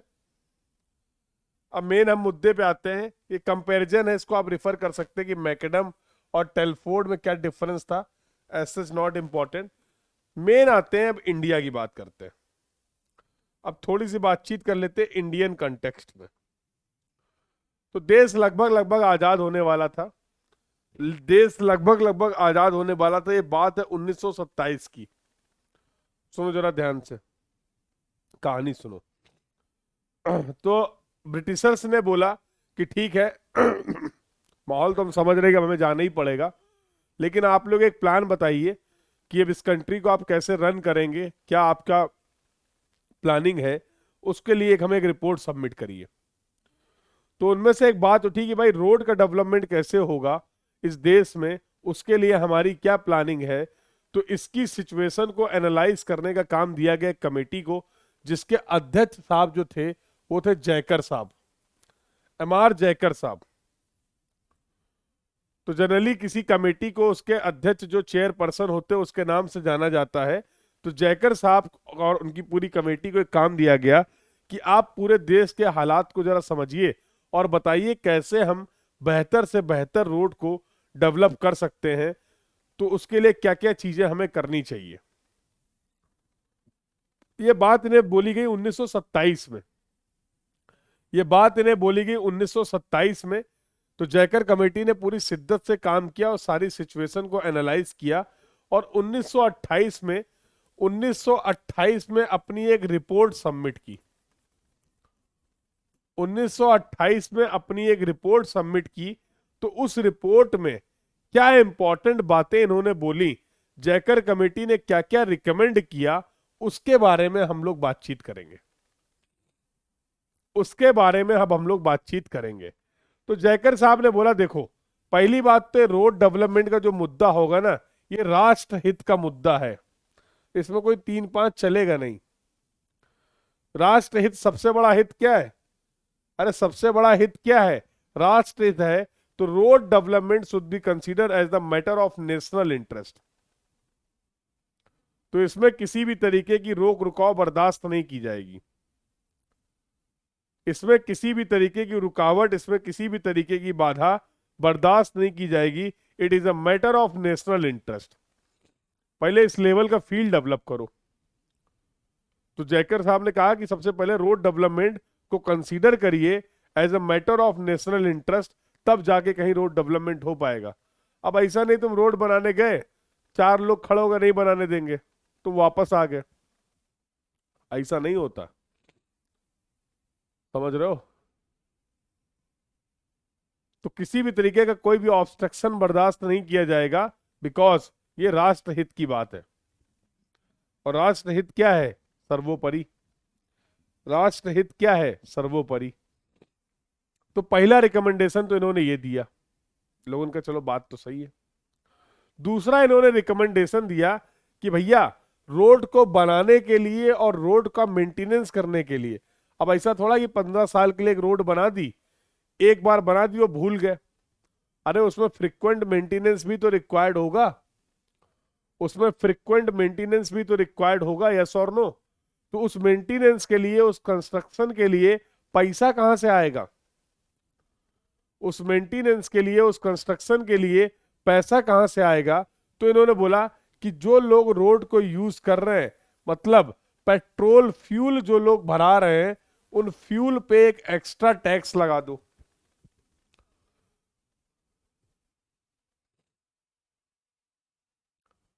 हाँ बिल्कुल, नॉमिनल से एक टैक्स लगा दीजिए। बहुत ज्यादा डेटा रिक्वायर्ड नहीं है मकबूल भाई, उतना ही डेटा बता रहा हूं जो तुम्हारे लिए इंपॉर्टेंट है। बताने को तो ये डिस्कशन हम लोग 5 घंटे कर सकते हैं, but again this is not relevant from your exam point of view, so we have to focus on the exam. That's why यहां पर सिर्फ वो डेटा मैं डिस्कस कर रहा हूं जो एग्जाम के लिए इंपॉर्टेंट है। क्लियर? तो एक नॉमिनल पॉइंट्स में था, इतना नहीं था, पॉइंट्स में था। तो एक एक्स्ट्रा टैक्स लगा दो फ्यूल पे, वो जो पैसा आएगा उसको हम लोग यूज कर लेंगे रोड डेवलपमेंट के लिए। बात अच्छी लगी इनकी कि भाई जो लोग रोड यूज कर रहे हैं वो फ्यूल तो डलवाएंगे ही डलवाएंगे, फ्यूल पे एक नॉमिनल सा टैक्स लगा दो तो उससे पैसे आ जाएंगे, तो उससे हम रोड का डेवलपमेंट कर पाएंगे और रोड का मेंटेनेंस भी कर पाएंगे। लोगों को बातें अच्छी लगी तो उन्होंने रिजल्ट भी ले लिया, एक्शन भी ले लिया, और एक फंड बना दिया गया, सेंट्रल रोड फंड। एक फंड बना दिया गया, सेंट्रल रोड फंड 1929 में बनाया गया, जिसमें यहां से आने वाला पैसा यहां रखा जाएगा और वो रोड के कंस्ट्रक्शन और मेंटेनेंस, वो रोड के कंस्ट्रक्शन और मेंटेनेंस के लिए क्या होने वाला है? यूज होने वाला है। ये बात भी बहुत बढ़िया लगी, ये बात भी बहुत बढ़िया थी। अगला जो रिकमेंडेशन इन्होंने दिया कि भैया ये पूरे रोड डेवलपमेंट का जो प्रोसेस है उसको कंट्रोल करने के लिए, उसको मॉनिटर करने के लिए एक सेमी गवर्नमेंट ऑफिशियल बॉडी होनी चाहिए, एक सेमी गवर्नमेंट ऑफिशियल बॉडी होनी चाहिए, इंडिपेंडेंट, इंडिपेंडेंट, जिसका काम क्या होगा कि रोड की मॉनिटरिंग, रोड कंस्ट्रक्शन से रिलेटेड मॉनिटरिंग, गाइडलाइंस कोई तो बताए हमें। अब हमें रोड बनानी है, क्या स्टैंडर्ड्स हैं, क्या स्पेसिफिकेशन है, ऐसा थोड़ा कुछ भी बना देंगे तो सही है रोड। अब वो स्टैंडर्ड्स, वो स्पेसिफिकेशन हमें कौन बताएगा? उसके लिए एक सेमी ऑफिशियल गवर्नमेंट बॉडी होनी चाहिए। लोग लगा बात तो ये भी सही है। As per the result of this recommendation 1934 में जयकर कमेटी की रिकमेंडेशन के बेसिस पे आईआरसी की स्थापना कर दी गई। IRC stand for the Indian Road Congress, IRC stand for the Indian Road Congress, जिसका काम है रोड डेवलपमेंट से related monitoring and controlling and setting the guidelines and specification. जैसे आप पढ़ते हैं आरसीसी में आईएस 456, जैसे आप पढ़ते हैं स्टील में आईएस 800, उसी तरीके से रोड की जो स्पेसिफिकेशन है, रोड के जो स्टैंडर्ड्स हैं, ये बताने की जिम्मेदारी दी गई आईआरसी को। चलिए सर, ये बात भी सही है। इन्होंने बोला देखो, एक ऐसा इंस्टीट्यूट होना चाहिए, एक रिसर्च एंड डेवलपमेंट इंस्टीट्यूट होना चाहिए जो रोड से related, road construction, infrastructural development से लेके डेडिकेटेड काम करे। क्योंकि over the period of time materials भी चेंज होंगे, over the period of time आपकी रिक्वायरमेंट भी चेंज होंगी, over the period of time construction methods भी बदलेंगे, over the period of time instruments और इक्विपमेंट्स भी चेंज होंगे। तो हम समय के साथ साथ अपने आप को इंप्रूव करते रहे in the field of road construction, उसके लिए हमारे पास एक रिसर्च एंड डेवलपमेंट इंस्टीट्यूट होना चाहिए जो डेडिकेटेड इसी फील्ड में काम करेंगे। लोगों को ये बात भी अच्छी लगी। 1950 में पहला इंस्टीट्यूट बना दिया गया, सेंट्रल रोड रिसर्च इंस्टीट्यूट कहां पर बना दिया गया? न्यू दिल्ली में। Central road research institute new Delhi में, जिसको ये जिम्मेदारी दी गई कि रोड से रिलेटेड रिसर्च एंड डेवलपमेंट का काम अब आप देखेंगे। तो आई होप यहां तक के डिस्कशन से एक बार कंफर्म करेंगे सभी लोग चैट बॉक्स में कि जैकर कमेटी का क्या रोल था। बिल्कुल बिल्कुल, जैकर कमेटी का क्या रोल था, जैकर कमेटी की क्या रिकमेंडेशन थी और उन रिकमेंडेशन पे क्या एक्शन हुए, ये सभी बातें सभी को क्लियर है? यस और नो? ये सभी बातें सभी को क्लियर है? यस और नो?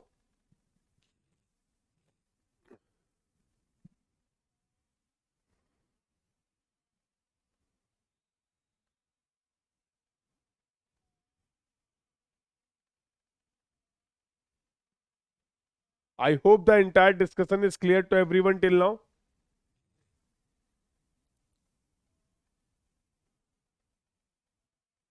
चलिए फिर आगे बातचीत कर लेते हैं। Now let's move further. तो ये कुछ मेन बात थी।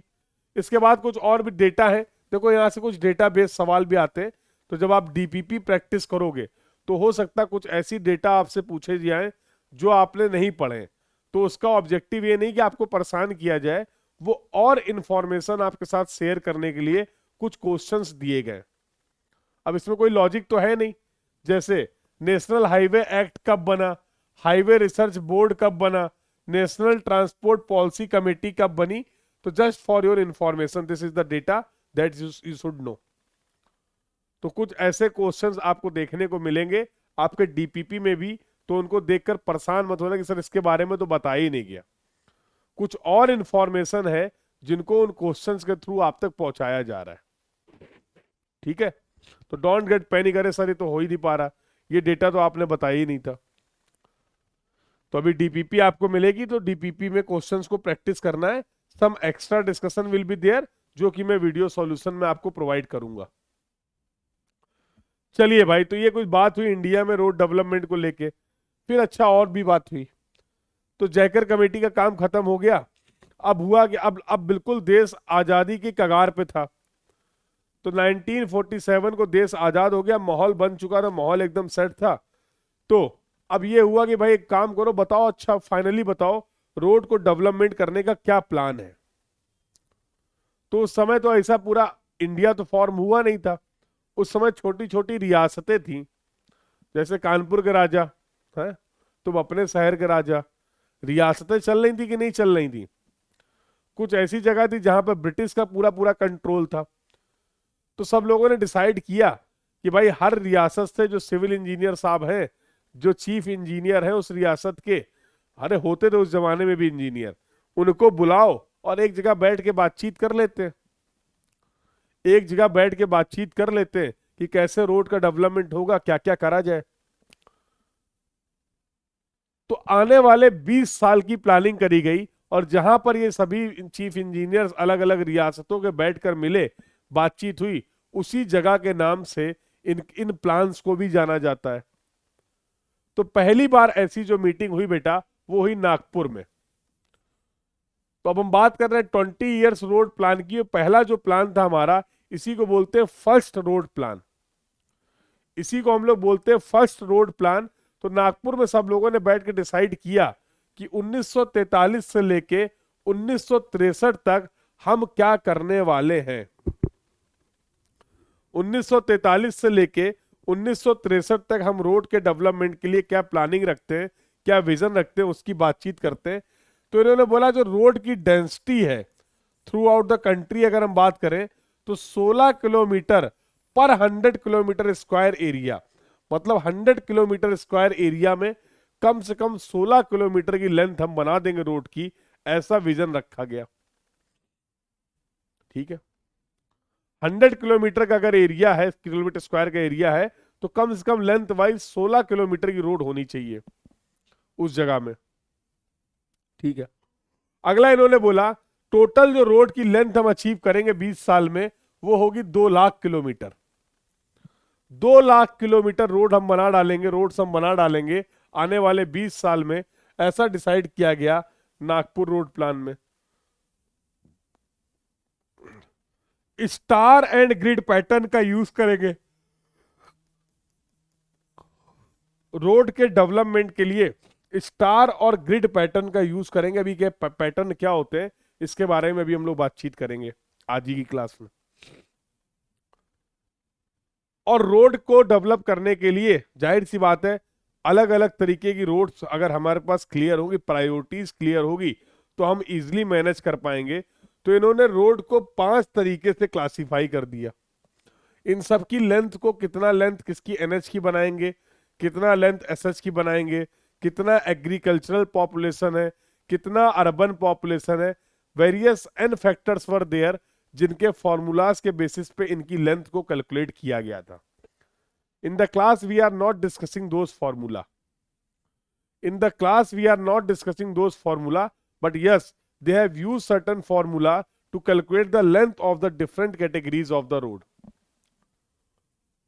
तो अगेन इससे रिलेटेड भी कुछ क्वेश्चन आपको देखने को मिलेंगे इन योर डीपीपी, तो वहां पर हम लोग इसके बारे में और डिस्कस करेंगे कि बट यहां पर मैंने आपको बता दिया कि ऐसे फॉर्मूले थे, बट हमारे लिए यहां पर रिलीवेंट नहीं है, इंपॉर्टेंट नहीं है, इसलिए हम लोग उसको यहां पर डिस्कस नहीं कर रहे हैं। क्लियर है? तो इन्होंने क्या बोला बेटा कि हम रोड को डिवाइड करते हैं 5 कैटेगरी में, एनएच, एसएच, एमडीआर, ओडीआर और VR. NH stands for the national highway, NH stands for the national highway, SH stand for the state highway, MDR stands for the major district road, ODR stands for the other district road,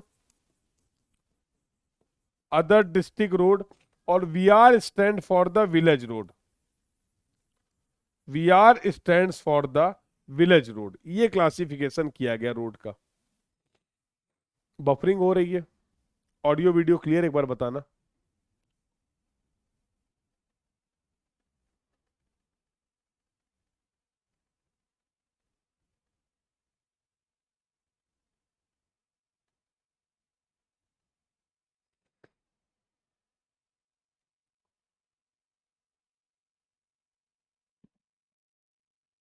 तो अगर कोई ऐसा बीच में buffering का issue हुआ करे तो एक बार रिफ्रेश कर लिया करो बिफोर कमेंटिंग बेटा, एक बार रिफ्रेश कर लिया करो।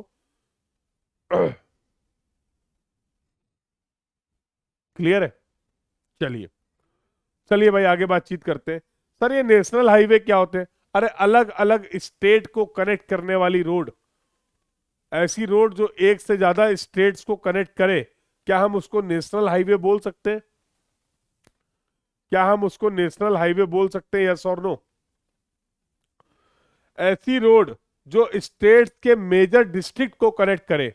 अब देखो इसका मेंटेनेंस सेंट्रल गवर्नमेंट की जिम्मेदारी है।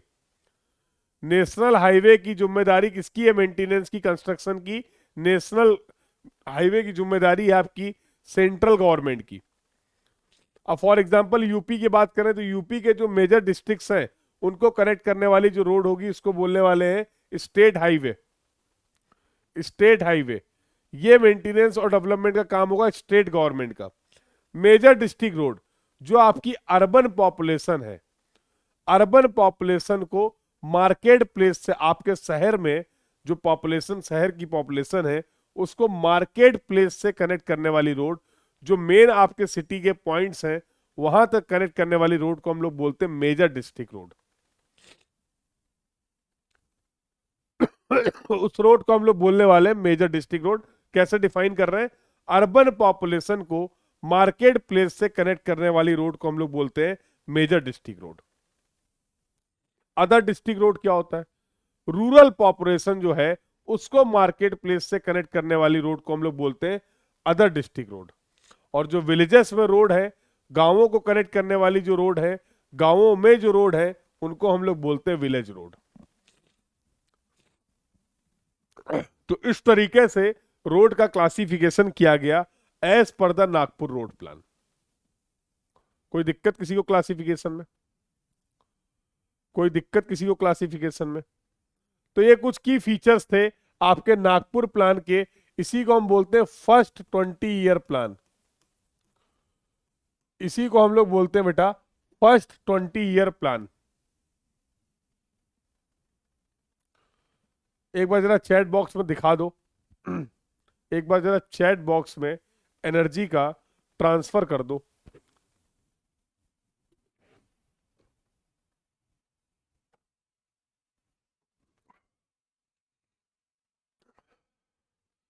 बिल्कुल, total length of the road was 2 lakh kilometre, total targeted length was 2 lakh kilometre.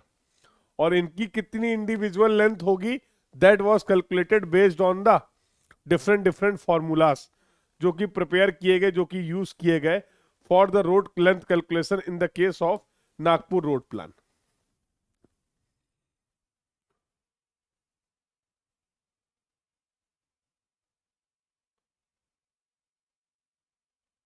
ठीक है, मकबूल।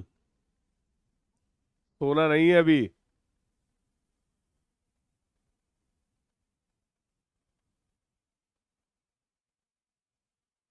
ठीक है, एमडीआर मतलब major district road, urban population को मार्केट प्लेस से कनेक्ट करने वाली रोड। अर्बन पॉपुलेशन को मार्केट प्लेस से कनेक्ट करने वाली रोड, रूरल पॉपुलेशन को मार्केट प्लेस से कनेक्ट करने वाली रोड, अदर डिस्ट्रिक्ट रोड।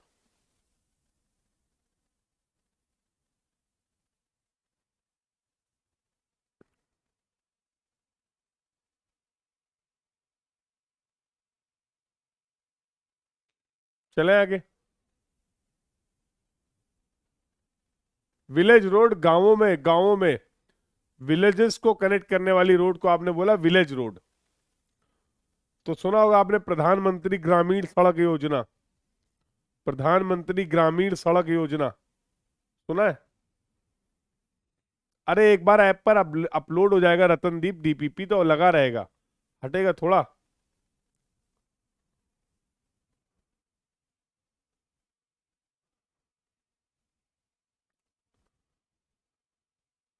तो जैसे क्वेश्चंस आते हैं इन फॉर्मूला से रिलेटेड, वो क्वेश्चन लोग डिस्कस करेंगे डीपीपी में। तो डीपीपी में मैंने आपको कुछ क्वेश्चंस प्रोवाइड किए, don't worry for that. DPP में मैंने कुछ इंपॉर्टेंट क्वेश्चंस प्रोवाइड किए जो कि कुछ एग्जाम्स में फ्रीक्वेंट इस टॉपिक से आते रहते हैं, उसके बारे में बातचीत कर लेंगे। क्लियर है? बिल्कुल, आने वाले 20 साल में टोटल टारगेट जो लेंथ थी वो 2 लाख किलोमीटर था through out the country, through out the country. अगला जो प्लान था बेटा, अब मुद्दा क्या हुआ कि ये जो प्लान था ये 2 साल पहले ही कंप्लीट हो गया। नागपुर नागपुर नागपुर रोड प्लान जो था तुम्हारा, उसका जो टारगेट थे वो सभी टारगेट 2 साल पहले ही 2 साल पहले ही कंप्लीट हो गए। तो जैसे कंप्लीट हो गए, दोबारा मीटिंग हो गई, नए टारगेट बनाओ। अब ऐसा थोड़ा है कि 63 तक की प्लानिंग थी तो अब बैठे रहेंगे। अरे भैया, अगर 61 में ये कंप्लीट हो गए तो और दोबारा मीटिंग कर लेते हैं। तो अगला प्लान आया 61 से 81 के लिए। ये जो मीटिंग हुई बेटा वो बॉम्बे में हुई, उस समय इसका नाम था बॉम्बे, अभी मुंबई बोलते हैं, उस समय इसका नाम था बॉम्बे। बहुत बढ़िया। हाँ, बहुत बढ़िया। तो क्या हुआ बेटा, बॉम्बे रोड प्लान में डिसाइड किया गया अब डेंसिटी को जरा बढ़ाओ। तो टारगेट डेंसिटी को बढ़ा दिया गया। अब बोला गया कि हम 32 किलोमीटर पर 100 किलोमीटर स्क्वायर एरिया, हम इतनी डेंसिटी को अचीव करने की कोशिश करेंगे 1981 तक। इतनी डेंसिटी को अचीव करने की हम लोग कोशिश करेंगे। 10 लाख किलोमीटर की रोड बना डालेंगे अब आने वाले 20 साल में। आने वाले 20 साल में अब हम 10 लाख किलोमीटर की रोड बना डालेंगे। और एक कैटेगरी और ऐड कर दी गई, 1600 किलोमीटर के एक्सप्रेस वे भी बनाएंगे, ऐसा भी डिसाइड किया गया। 1600 किलोमीटर के एक्सप्रेस वे भी बनाएंगे, ऐसा भी डिसाइड किया गया। तो अब जो रोड के क्लासिफिकेशन था, अब जो रोड का क्लासिफिकेशन था वो कुछ ऐसा हो गया। तो एक्सप्रेस वे ऐड कर दिए गए, और बाकी जो तुम्हारे थे ही NH, SH, MDR, ODR and VR. तो now road have been classified into 6 category: express highway, express ways, national highway, state highway, major district road and other district road. तो अब ये क्लासिफिकेशन हो गया, ये प्लान था, that was the second 20 year plan, that was the second 20 year plan, या फिर इसको बोल सकते हो बॉम्बे रोड प्लान, या फिर आप इसको बोल सकते हैं बॉम्बे रोड प्लान। अगला जो मीटिंग हुआ वो हुआ अपने शहर के पास लखनऊ में। डेंसिटी का बेटा फॉर एग्जांपल ये 100 किलोमीटर स्क्वायर का एरिया है, तो टोटल 32 किलोमीटर की लेंथ बनाएंगे। ये डेंसिटी का मतलब है, ये डेंसिटी का मतलब है, ठीक है। तो लखनऊ रोड प्लान में क्या डिसाइड किया गया, पहले तो टाइम पीरियड, डेंसिटी को बढ़ा दिया गया 82 किलोमीटर पर 100 किलोमीटर स्क्वायर एरिया की डेंसिटी को हम अचीव करेंगे। 27 लाख किलोमीटर रोड बना डालेंगे। अब रोड का क्लासिफिकेशन का तरीका बदल दिया गया। अब रोड का क्लासिफिकेशन का तरीका क्या कर दिया गया, बदल दिया गया।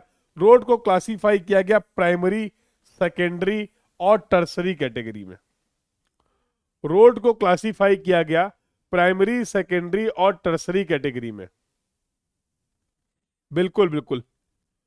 तो प्राइमरी में इन्होंने बोला कि हम रखेंगे एक्सप्रेस वे और एनएच को, सेकेंडरी में हम लोग रखेंगे एसएच और एमडीआर को, और टर्सरी कैटेगरी में रखेंगे ओडीआर और वीआर को। तो अभी तक जो एक जनरल क्लासिफिकेशन था express way, NH, SH, MDR, ODR, VR, in the case of Lucknow road plan ये तरीका बदल दिया गया, इसको प्राइमरी, सेकेंडरी और टर्सरी में चेंज कर लिया गया। क्लियर है? तो ये फीचर्स थे आपके लखनऊ रोड प्लान के। अब अगर हम लोग बात करें नेक्स्ट डिस्कशन जो हमारे लिए इंपॉर्टेंट है, दैट इज पैटर्न। जो अभी आपने देखा था पैटर्न, देखो जितनी भी पुरानी सिटीज है, जितनी भी पुरानी सिटीज हैं जो कि वेल प्लान्ड सिटी नहीं है, over the period of time develop हो गई है, तो अब उसमें पैटर्न में कुछ चेंज हम कर नहीं सकते। अब उसके रोड के पैटर्न्स में हम कोई चेंज कर नहीं सकते। लेकिन जितनी भी नई सिटी आप बना रहे हैं, नया टाउन आप डेवलप कर रहे हैं, तो वहां पर आप अपने रोड नेटवर्क के पैटर्न को फिक्स कर सकते हैं। जैसे सबसे अच्छी सिटी, वेल प्लान्ड सिटी की अगर बात करें मॉडर्न सिटीज में, तो आपने सुना होगा चंडीगढ़, यस और नो। पुरानी सिटीज में अगर सबसे अच्छी प्लानिंग की बात करें तो वो सिटी है जयपुर, यस और नो। तो यहां पर हमें कुछ खास नहीं जानना है, हम यहाँ पर अलग अलग रोड पैटर्न्स देखना चाह रहे हैं। जैसे रेक्टेंगुलर और ब्लॉक, रेक्टेंगुलर और ब्लॉक पैटर्न, रेडियल और स्टार एंड ब्लॉक। तो देखो कैसा होता है, ये ब्लॉक है,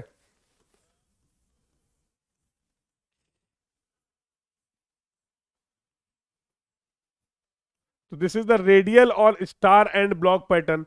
रेडियल और स्टार एंड सर्कुलर, तो लो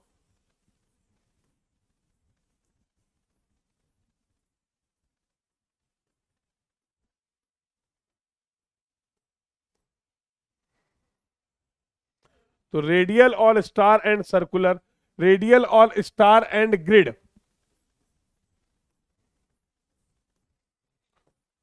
तो रेडियल और स्टार एंड ग्रिड, तो अगर आप इस तरीके से रोड को डेवलप कर रहे हैं तो दिस इज द रेडियल और star and grid, something like this. Hexagonal road, hexagonal road pattern, hexagonal minimum travel pattern. तो these are some common patterns, these are some common patterns जो बस आपको पता होने चाहिए।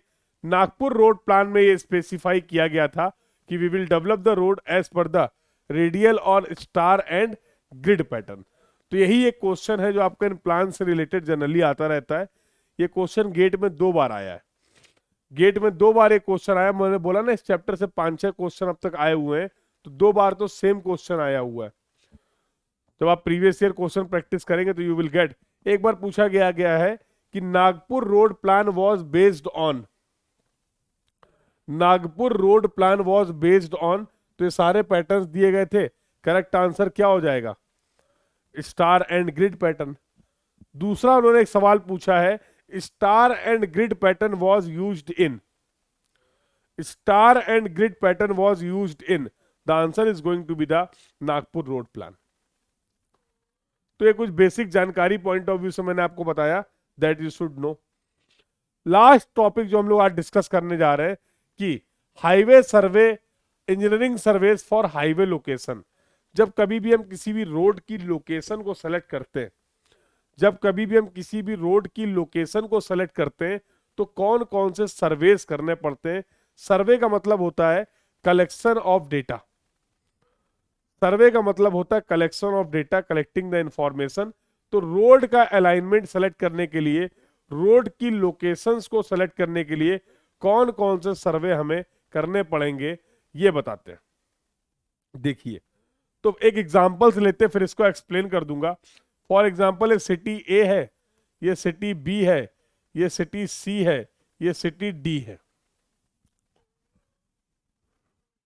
अब इन सभी सिटी को कनेक्ट करते हुए आपको रोड बनानी कोई, तो एक ऑप्शन तो आपके पास ये है कि आप ये ऑप्शन सेलेक्ट कर लो, इस तरीके से रोड बना दो। बोलो हाँ या ना, बोलो भाई।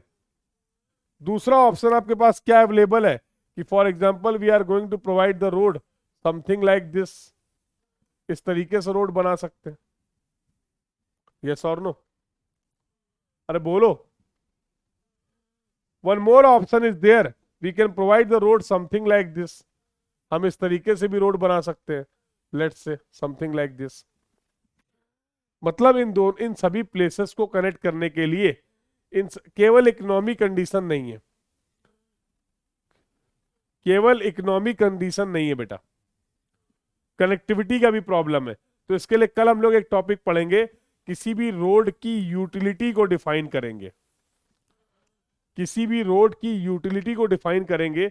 और रोड की यूटिलिटी को डिफाइन करने के लिए हम लोग पॉपुलेशन को भी कंसीडर करते हैं और साथ साथ गुड्स के मूवमेंट को भी कंसीडर करते हैं। साथ साथ गुड्स के, कितना गुड्स एक प्लेस से दूसरे प्लेस तक मूव कर रहा है, इस पॉइंट को भी कंसीडर करते हैं। तो कनेक्टिविटी, समटाइम्स कनेक्टिविटी में भी द इशू। तो देखो, अगर आप किन्हीं भी प्लेसेस के बीच में रोड प्रोवाइड करना चाह रहे हैं तो सबसे पहला काम आप क्या करेंगे? सबसे पहला काम तो आप ये करेंगे कि सबसे पहले आपको परफॉर्म करनी पड़ेगी मैप स्टडी। एक ऐसा मैप लाओ, एक ऐसा मैप लाओ जिसमें मैं एक साथ इन प्लेसेस को देख पाऊं और क्या क्या वेरियस ऑप्शंस हैं हमारे पास, इसको हम लोग फिगर आउट कर पाए। What are the various options that are available with us, ये हम लोग आइडेंटिफाई कर पाए। उसके लिए first we need to perform the map study. Clear है बेटा? First we need to perform the map study. अब मैप स्टडी के बाद हम लोग क्या करेंगे? Then we will go for the reconnaissance survey. अब रिकनेंस सर्वे का मतलब क्या होता है? हम किसी भी तरीके का कोई ऑब्जर्वेशन नहीं कर रहे हैं, कोई मेजरमेंट नहीं कर रहे हैं, कोई भी टूल्स एंड टेक्निक्स का यूज नहीं कर रहे हैं, just by simply rough estimation, rough observation, चीजों को देखकर जो आप डेटा कलेक्ट कर रहे हैं उसको आप बोलते हैं रिकनेंस सर्वे। उसको आप बोलते हैं बेटा रिकनेंस सर्वे। तो once we are done with the map study, एक बार जब हमने मैप स्टडी वाला काम कंप्लीट कर लिया है, then we will go for the reconnaissance survey. फिर हम लोग रिकनेंस सर्वे की बात करेंगे। तो आप गए और आपने इन सभी प्लेसेस को, सभी ऑप्शंस को, ऑप्शन 1 2 3 को देखा। अब मान लो कोई एक कोई ऐसा फीचर था जो इस रोड पे यहां पर एज ए ऑब्स्ट्रक्शन था। आपने देखा कि यार इसको अगर ये ऑप्शन हम सेलेक्ट करते हैं तो इस फीचर को हमें क्या करना पड़ेगा? एलिमिनेट करना पड़ेगा। और मान लो उसमें कॉस्ट बहुत हाई है, तो ये तो ऑप्शन फिर निकल गया ना। तो जस्ट बाय सिंपल ऑब्जर्वेशन आपने इस प्लेस को विजिट किया, जो डेटा मिला, इसको बोलते हैं आप रिकनेंस सर्वे। इसके बेसिस पे आप क्या कर लेंगे? कुछ ऑप्शंस एलिमिनेट कर सकते हैं। तो first we will go for the map study, then we will go for the reconnaissance survey. Reconnaissance survey के बाद अगर हम संतुष्ट हो गए हैं कि चलो भाई ये दो ऑप्शन है, ये दो ऑप्शन अब हमारे पास बचे हुए 1 एंड 2। अब इनके लिए क्या कर लेते हैं, अब इनके लिए प्रिलिमिनरी सर्वे स्टार्ट करते हैं। अब प्रिलिमिनरी सर्वे में जैसे अगर मैं बात करूं, फॉर एग्जाम्पल सॉइल की प्रॉपर्टीज है, अलग अलग पॉइंट के आरएल क्या है, क्रॉस सेक्शंस क्या है, लेवल्स क्या है, ये चीजें आप करेंगे। रिकनेंस का मतलब है collecting the data, collecting the information without any measurement. आप समझे? जैसे मान लो तुम किसी ग्राउंड में गए, तो बिना किसी मेजरमेंट के तो ये बता सकते हो देख के कि ये ग्राउंड की सरफेस लेवल है या फिर अनइवन है, अंडुलेटेड है। कितना अंडुलेटेड है ये जानने के लिए तो आपको लेवलिंग करना पड़ेगा। ये जानने के लिए तो आपको डेटा रिक्वायर्ड है। जैसे मैं गया, मैंने किसी ग्राउंड को देखा, एक ग्राउंड ऐसा दिख रहा है प्रोफाइल और एक ग्राउंड ऐसा दिख रहा है। मैप स्टडी की हेल्प से बेटा आपने सारे ऑप्शंस, जो जो पॉसिबल ऑप्शंस थे उनको आइडेंटिफाई किया था। मैप स्टडी की हेल्प से इन सभी प्लेसेस को कनेक्ट करने के लिए जो जो ऑप्शंस आपके पास अवेलेबल थे उनको आपने मार्क किया था ऑन द मैप। तो मैं बात कर रहा था कि अगर ये फॉर एग्जांपल दो ग्राउंड प्रोफाइल है, तो मैं बिना मेजरमेंट के भी तो ये बता सकता हूं कि ये लेवल सरफेस है और ये अंडुलेटेड सरफेस है, अनइवन सरफेस है, कर्व्ड सरफेस है। अब ये कितनी कर्व है इसके लिए तो फिर मुझे मेजरमेंट करना पड़ेगा। तो रिकनेंस सर्वे का मतलब है collection of data without any measurement. अब समझ गए? Collection of data without any measurement, you are going to collect the data with the help of the simple observations।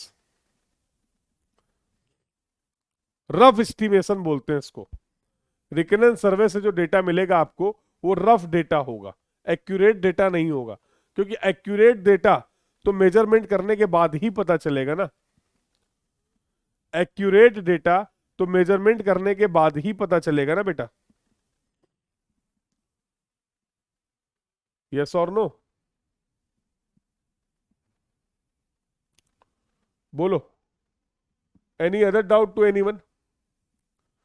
Any other doubt to anyone till now? तो first we will go for the map study, second we will go for the reconnaissance survey. अब जो finally after the reconnaissance survey, after the reconnaissance survey अब जो आपके पास options बचे हुए हैं, अब उनमें आप क्या कर लीजिए, प्रिलिमिनरी सर्वे कर लीजिए। क्या हो गया इसको?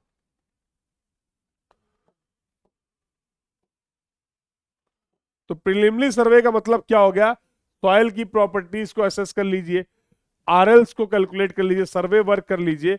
No actually you are going to perform some measurements to collect the data. ऐसे सर्वे को हम लोग बोलते हैं preliminary survey.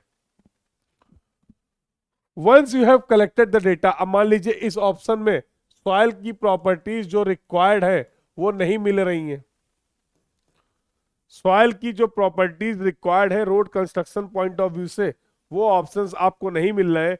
In the case of option number 1, then you have only one choice, you should go for the option number 2।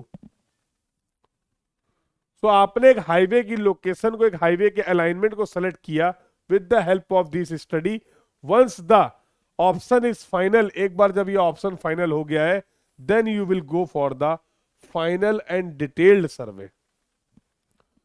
तो जितना भी estimation का काम होगा, preparation of the DPR, detailed project report, वो सब आप इस यहां पर इस स्टेप में करेंगे।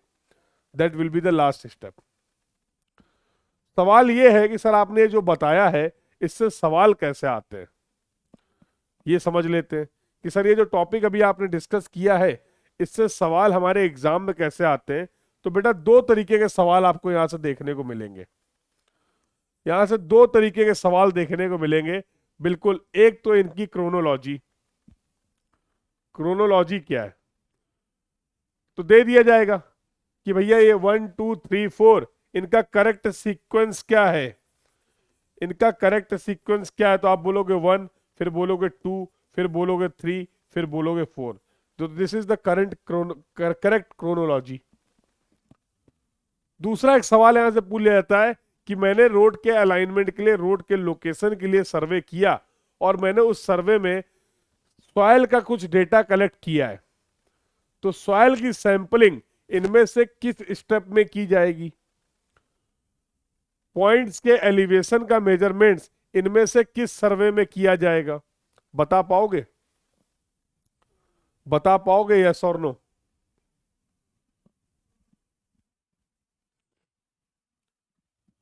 बता पाओगे यस और नो? तो yes, soil sample collection, calculation of the measurement of the RL that we have performed in the case of preliminary survey, ये सब कुछ हम लोगों ने किया था प्रीलिमिनरी सर्वे में। So now we are left with the one topic, एक टॉपिक के बारे में हम लोग और बात करेंगे, that is going to be the utility of road. तो रोड की यूटिलिटी के बारे में बातचीत करेंगे। एक सवाल आपके गेट में यहां से भी आया हुआ है और एक सवाल मैंने आपको डीपीपी में भी दिया हुआ है इसी से रिलेटेड। तो you will find one good question in your DPP related to the utility of the road, और इसके बेसिस पे how we can select the priority of the road, what is the approach, किसी भी road की utility को quantitatively define करने के लिए क्या अप्रोच होगी, that we will discuss in the next class. So I hope this was all about the chapter number 1, that was the introductory part. और एज सच बहुत ज्यादा इंपॉर्टेंट नहीं है, बट जितना इंपॉर्टेंट है और जो जो टॉपिक्स इंपॉर्टेंट है और हर टॉपिक में जो डिस्कशन इंपॉर्टेंट है, that we have discussed. Sir मुझे डाउट था, क्या डाउट है बोलो बेटा, बोलो क्या डाउट है? What is your doubt? If anyone having any doubt, any query till now, you can ask your doubt, you can ask your query. Tomorrow classes timing is updated on the app. App में आपको पूरा planner मिल जाएगा, उसी के according class होने वाली है।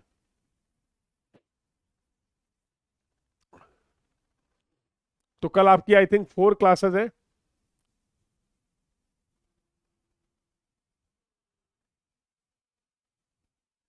हाँ हाँ,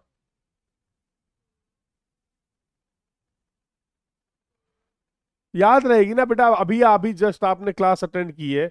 जस्ट फॉर एग्जांपल, अगर आप इस क्लास के नोट्स बनाएंगे, की पॉइंट्स को हाईलाइट करेंगे, आज ही अगर करेंगे तो कैसे भूल जाएंगे? और नहीं होगा तो ये पीडीएफ तो आपके पास अवेलेबल है ना, ये पीडीएफ आपको ऐप पर मिल जाएगा, ये पीडीएफ आपको ऐप पर मिल जाएगा।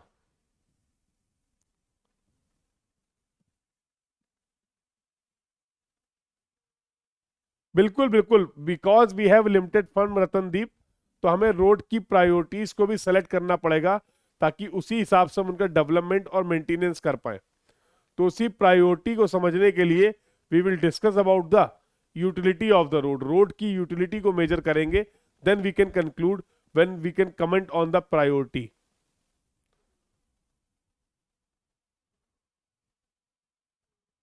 वॉट एवर वॉज इंपॉर्टेंट दिपिन that we have discussed, don't worry. है तो बहुत कुछ यार, है तो बहुत कुछ।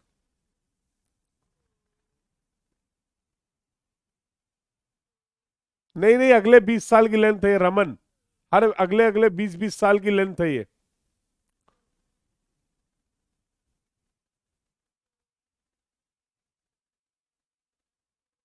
हाँ हाँ, सबका डाउट सॉल्व कर रहे हैं, एक एक करके ही करेंगे ना रवि मेरे लाल।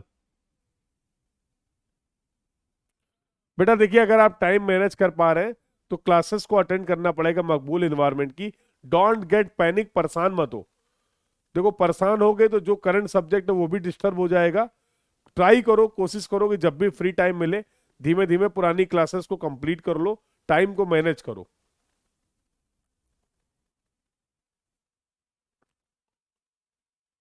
बेटा वीडियो क्वालिटी से रिलेटेड जो आपके क्वेरी है वो ऑलरेडी टेक्निकल टीम तक पहुंच चुकी हैं। I think team is working on that. कोई अपडेट आएगा तो आपके पास सबसे पहले ऑप्शन आपके पास ही आएगा, सबसे पहले ऑप्शन आपके पास ही आएगा बेटा। नहीं बेटा अभिषेक नहीं।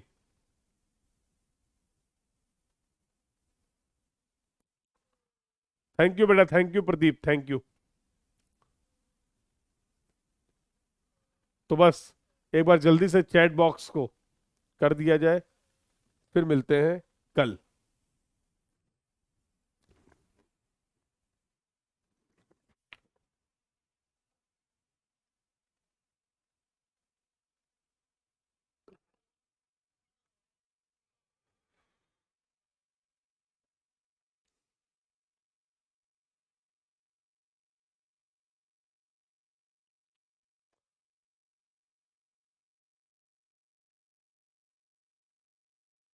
एंजॉय हो रहा है? बिल्कुल एंजॉय होगा बेटा। बहुत बेहतरीन तरीके से हम लोग इस सब्जेक्ट को कंप्लीट करेंगे। थोड़ी सी मेहनत आप लोग करते रहिए, रिवीजन और प्रैक्टिस पे ध्यान देते रहो, बाकी सब हम देख लेंगे। ठीक है, चलो, बहुत मजा आया तुम लोगों के साथ, मेरे को भी। ठीक है, मिलते हैं कल फॉर द फर्दर डिस्कशन। पूरी एनर्जी को मेंटेन रखेंगे, कल आपकी लॉन्ग क्लासेस है, कल आपकी ज़्यादा क्लासेस है। ठीक है, तो कल काफ़ी कुछ हम लोग कंप्लीट करने वाले हैं। Almost we will complete the geometric design of road part. तो क्या क्या टॉपिक्स कंप्लीट होंगे किस क्लास में, उसका पूरा डिटेल प्लानर अपडेटेड, आप उसको फॉलो कर सकते हैं। So this was all about for this class. Thank you everyone, keep learning बेटा। You will get the PDF on the PW app. DPP आपको मिलेगी, डीपीपी के क्वेश्चंस को जरूर प्रैक्टिस करिए। डोंट गेट पैनिक, उसका सॉल्यूशन आपको मिलेगा। कुछ question intentionally apart from the class आपको इंफॉर्मेशन प्रोवाइड करने के लिए डेटाबेस क्वेश्चन आपको फर्स्ट डीपीपी में प्रोवाइड किए गए हैं। तो ऐसा बिल्कुल भी परेशान मत होइए कि सर ऐसा कोई डिस्कशन तो हुआ नहीं है। वो डेटाबेस क्वेश्चन है, उनको हम लोग वहां पर और अलग से डिस्कस कर लेंगे। ठीक है, so this was all about for this class. Thank you everyone, keep learning बेटा। Thank you.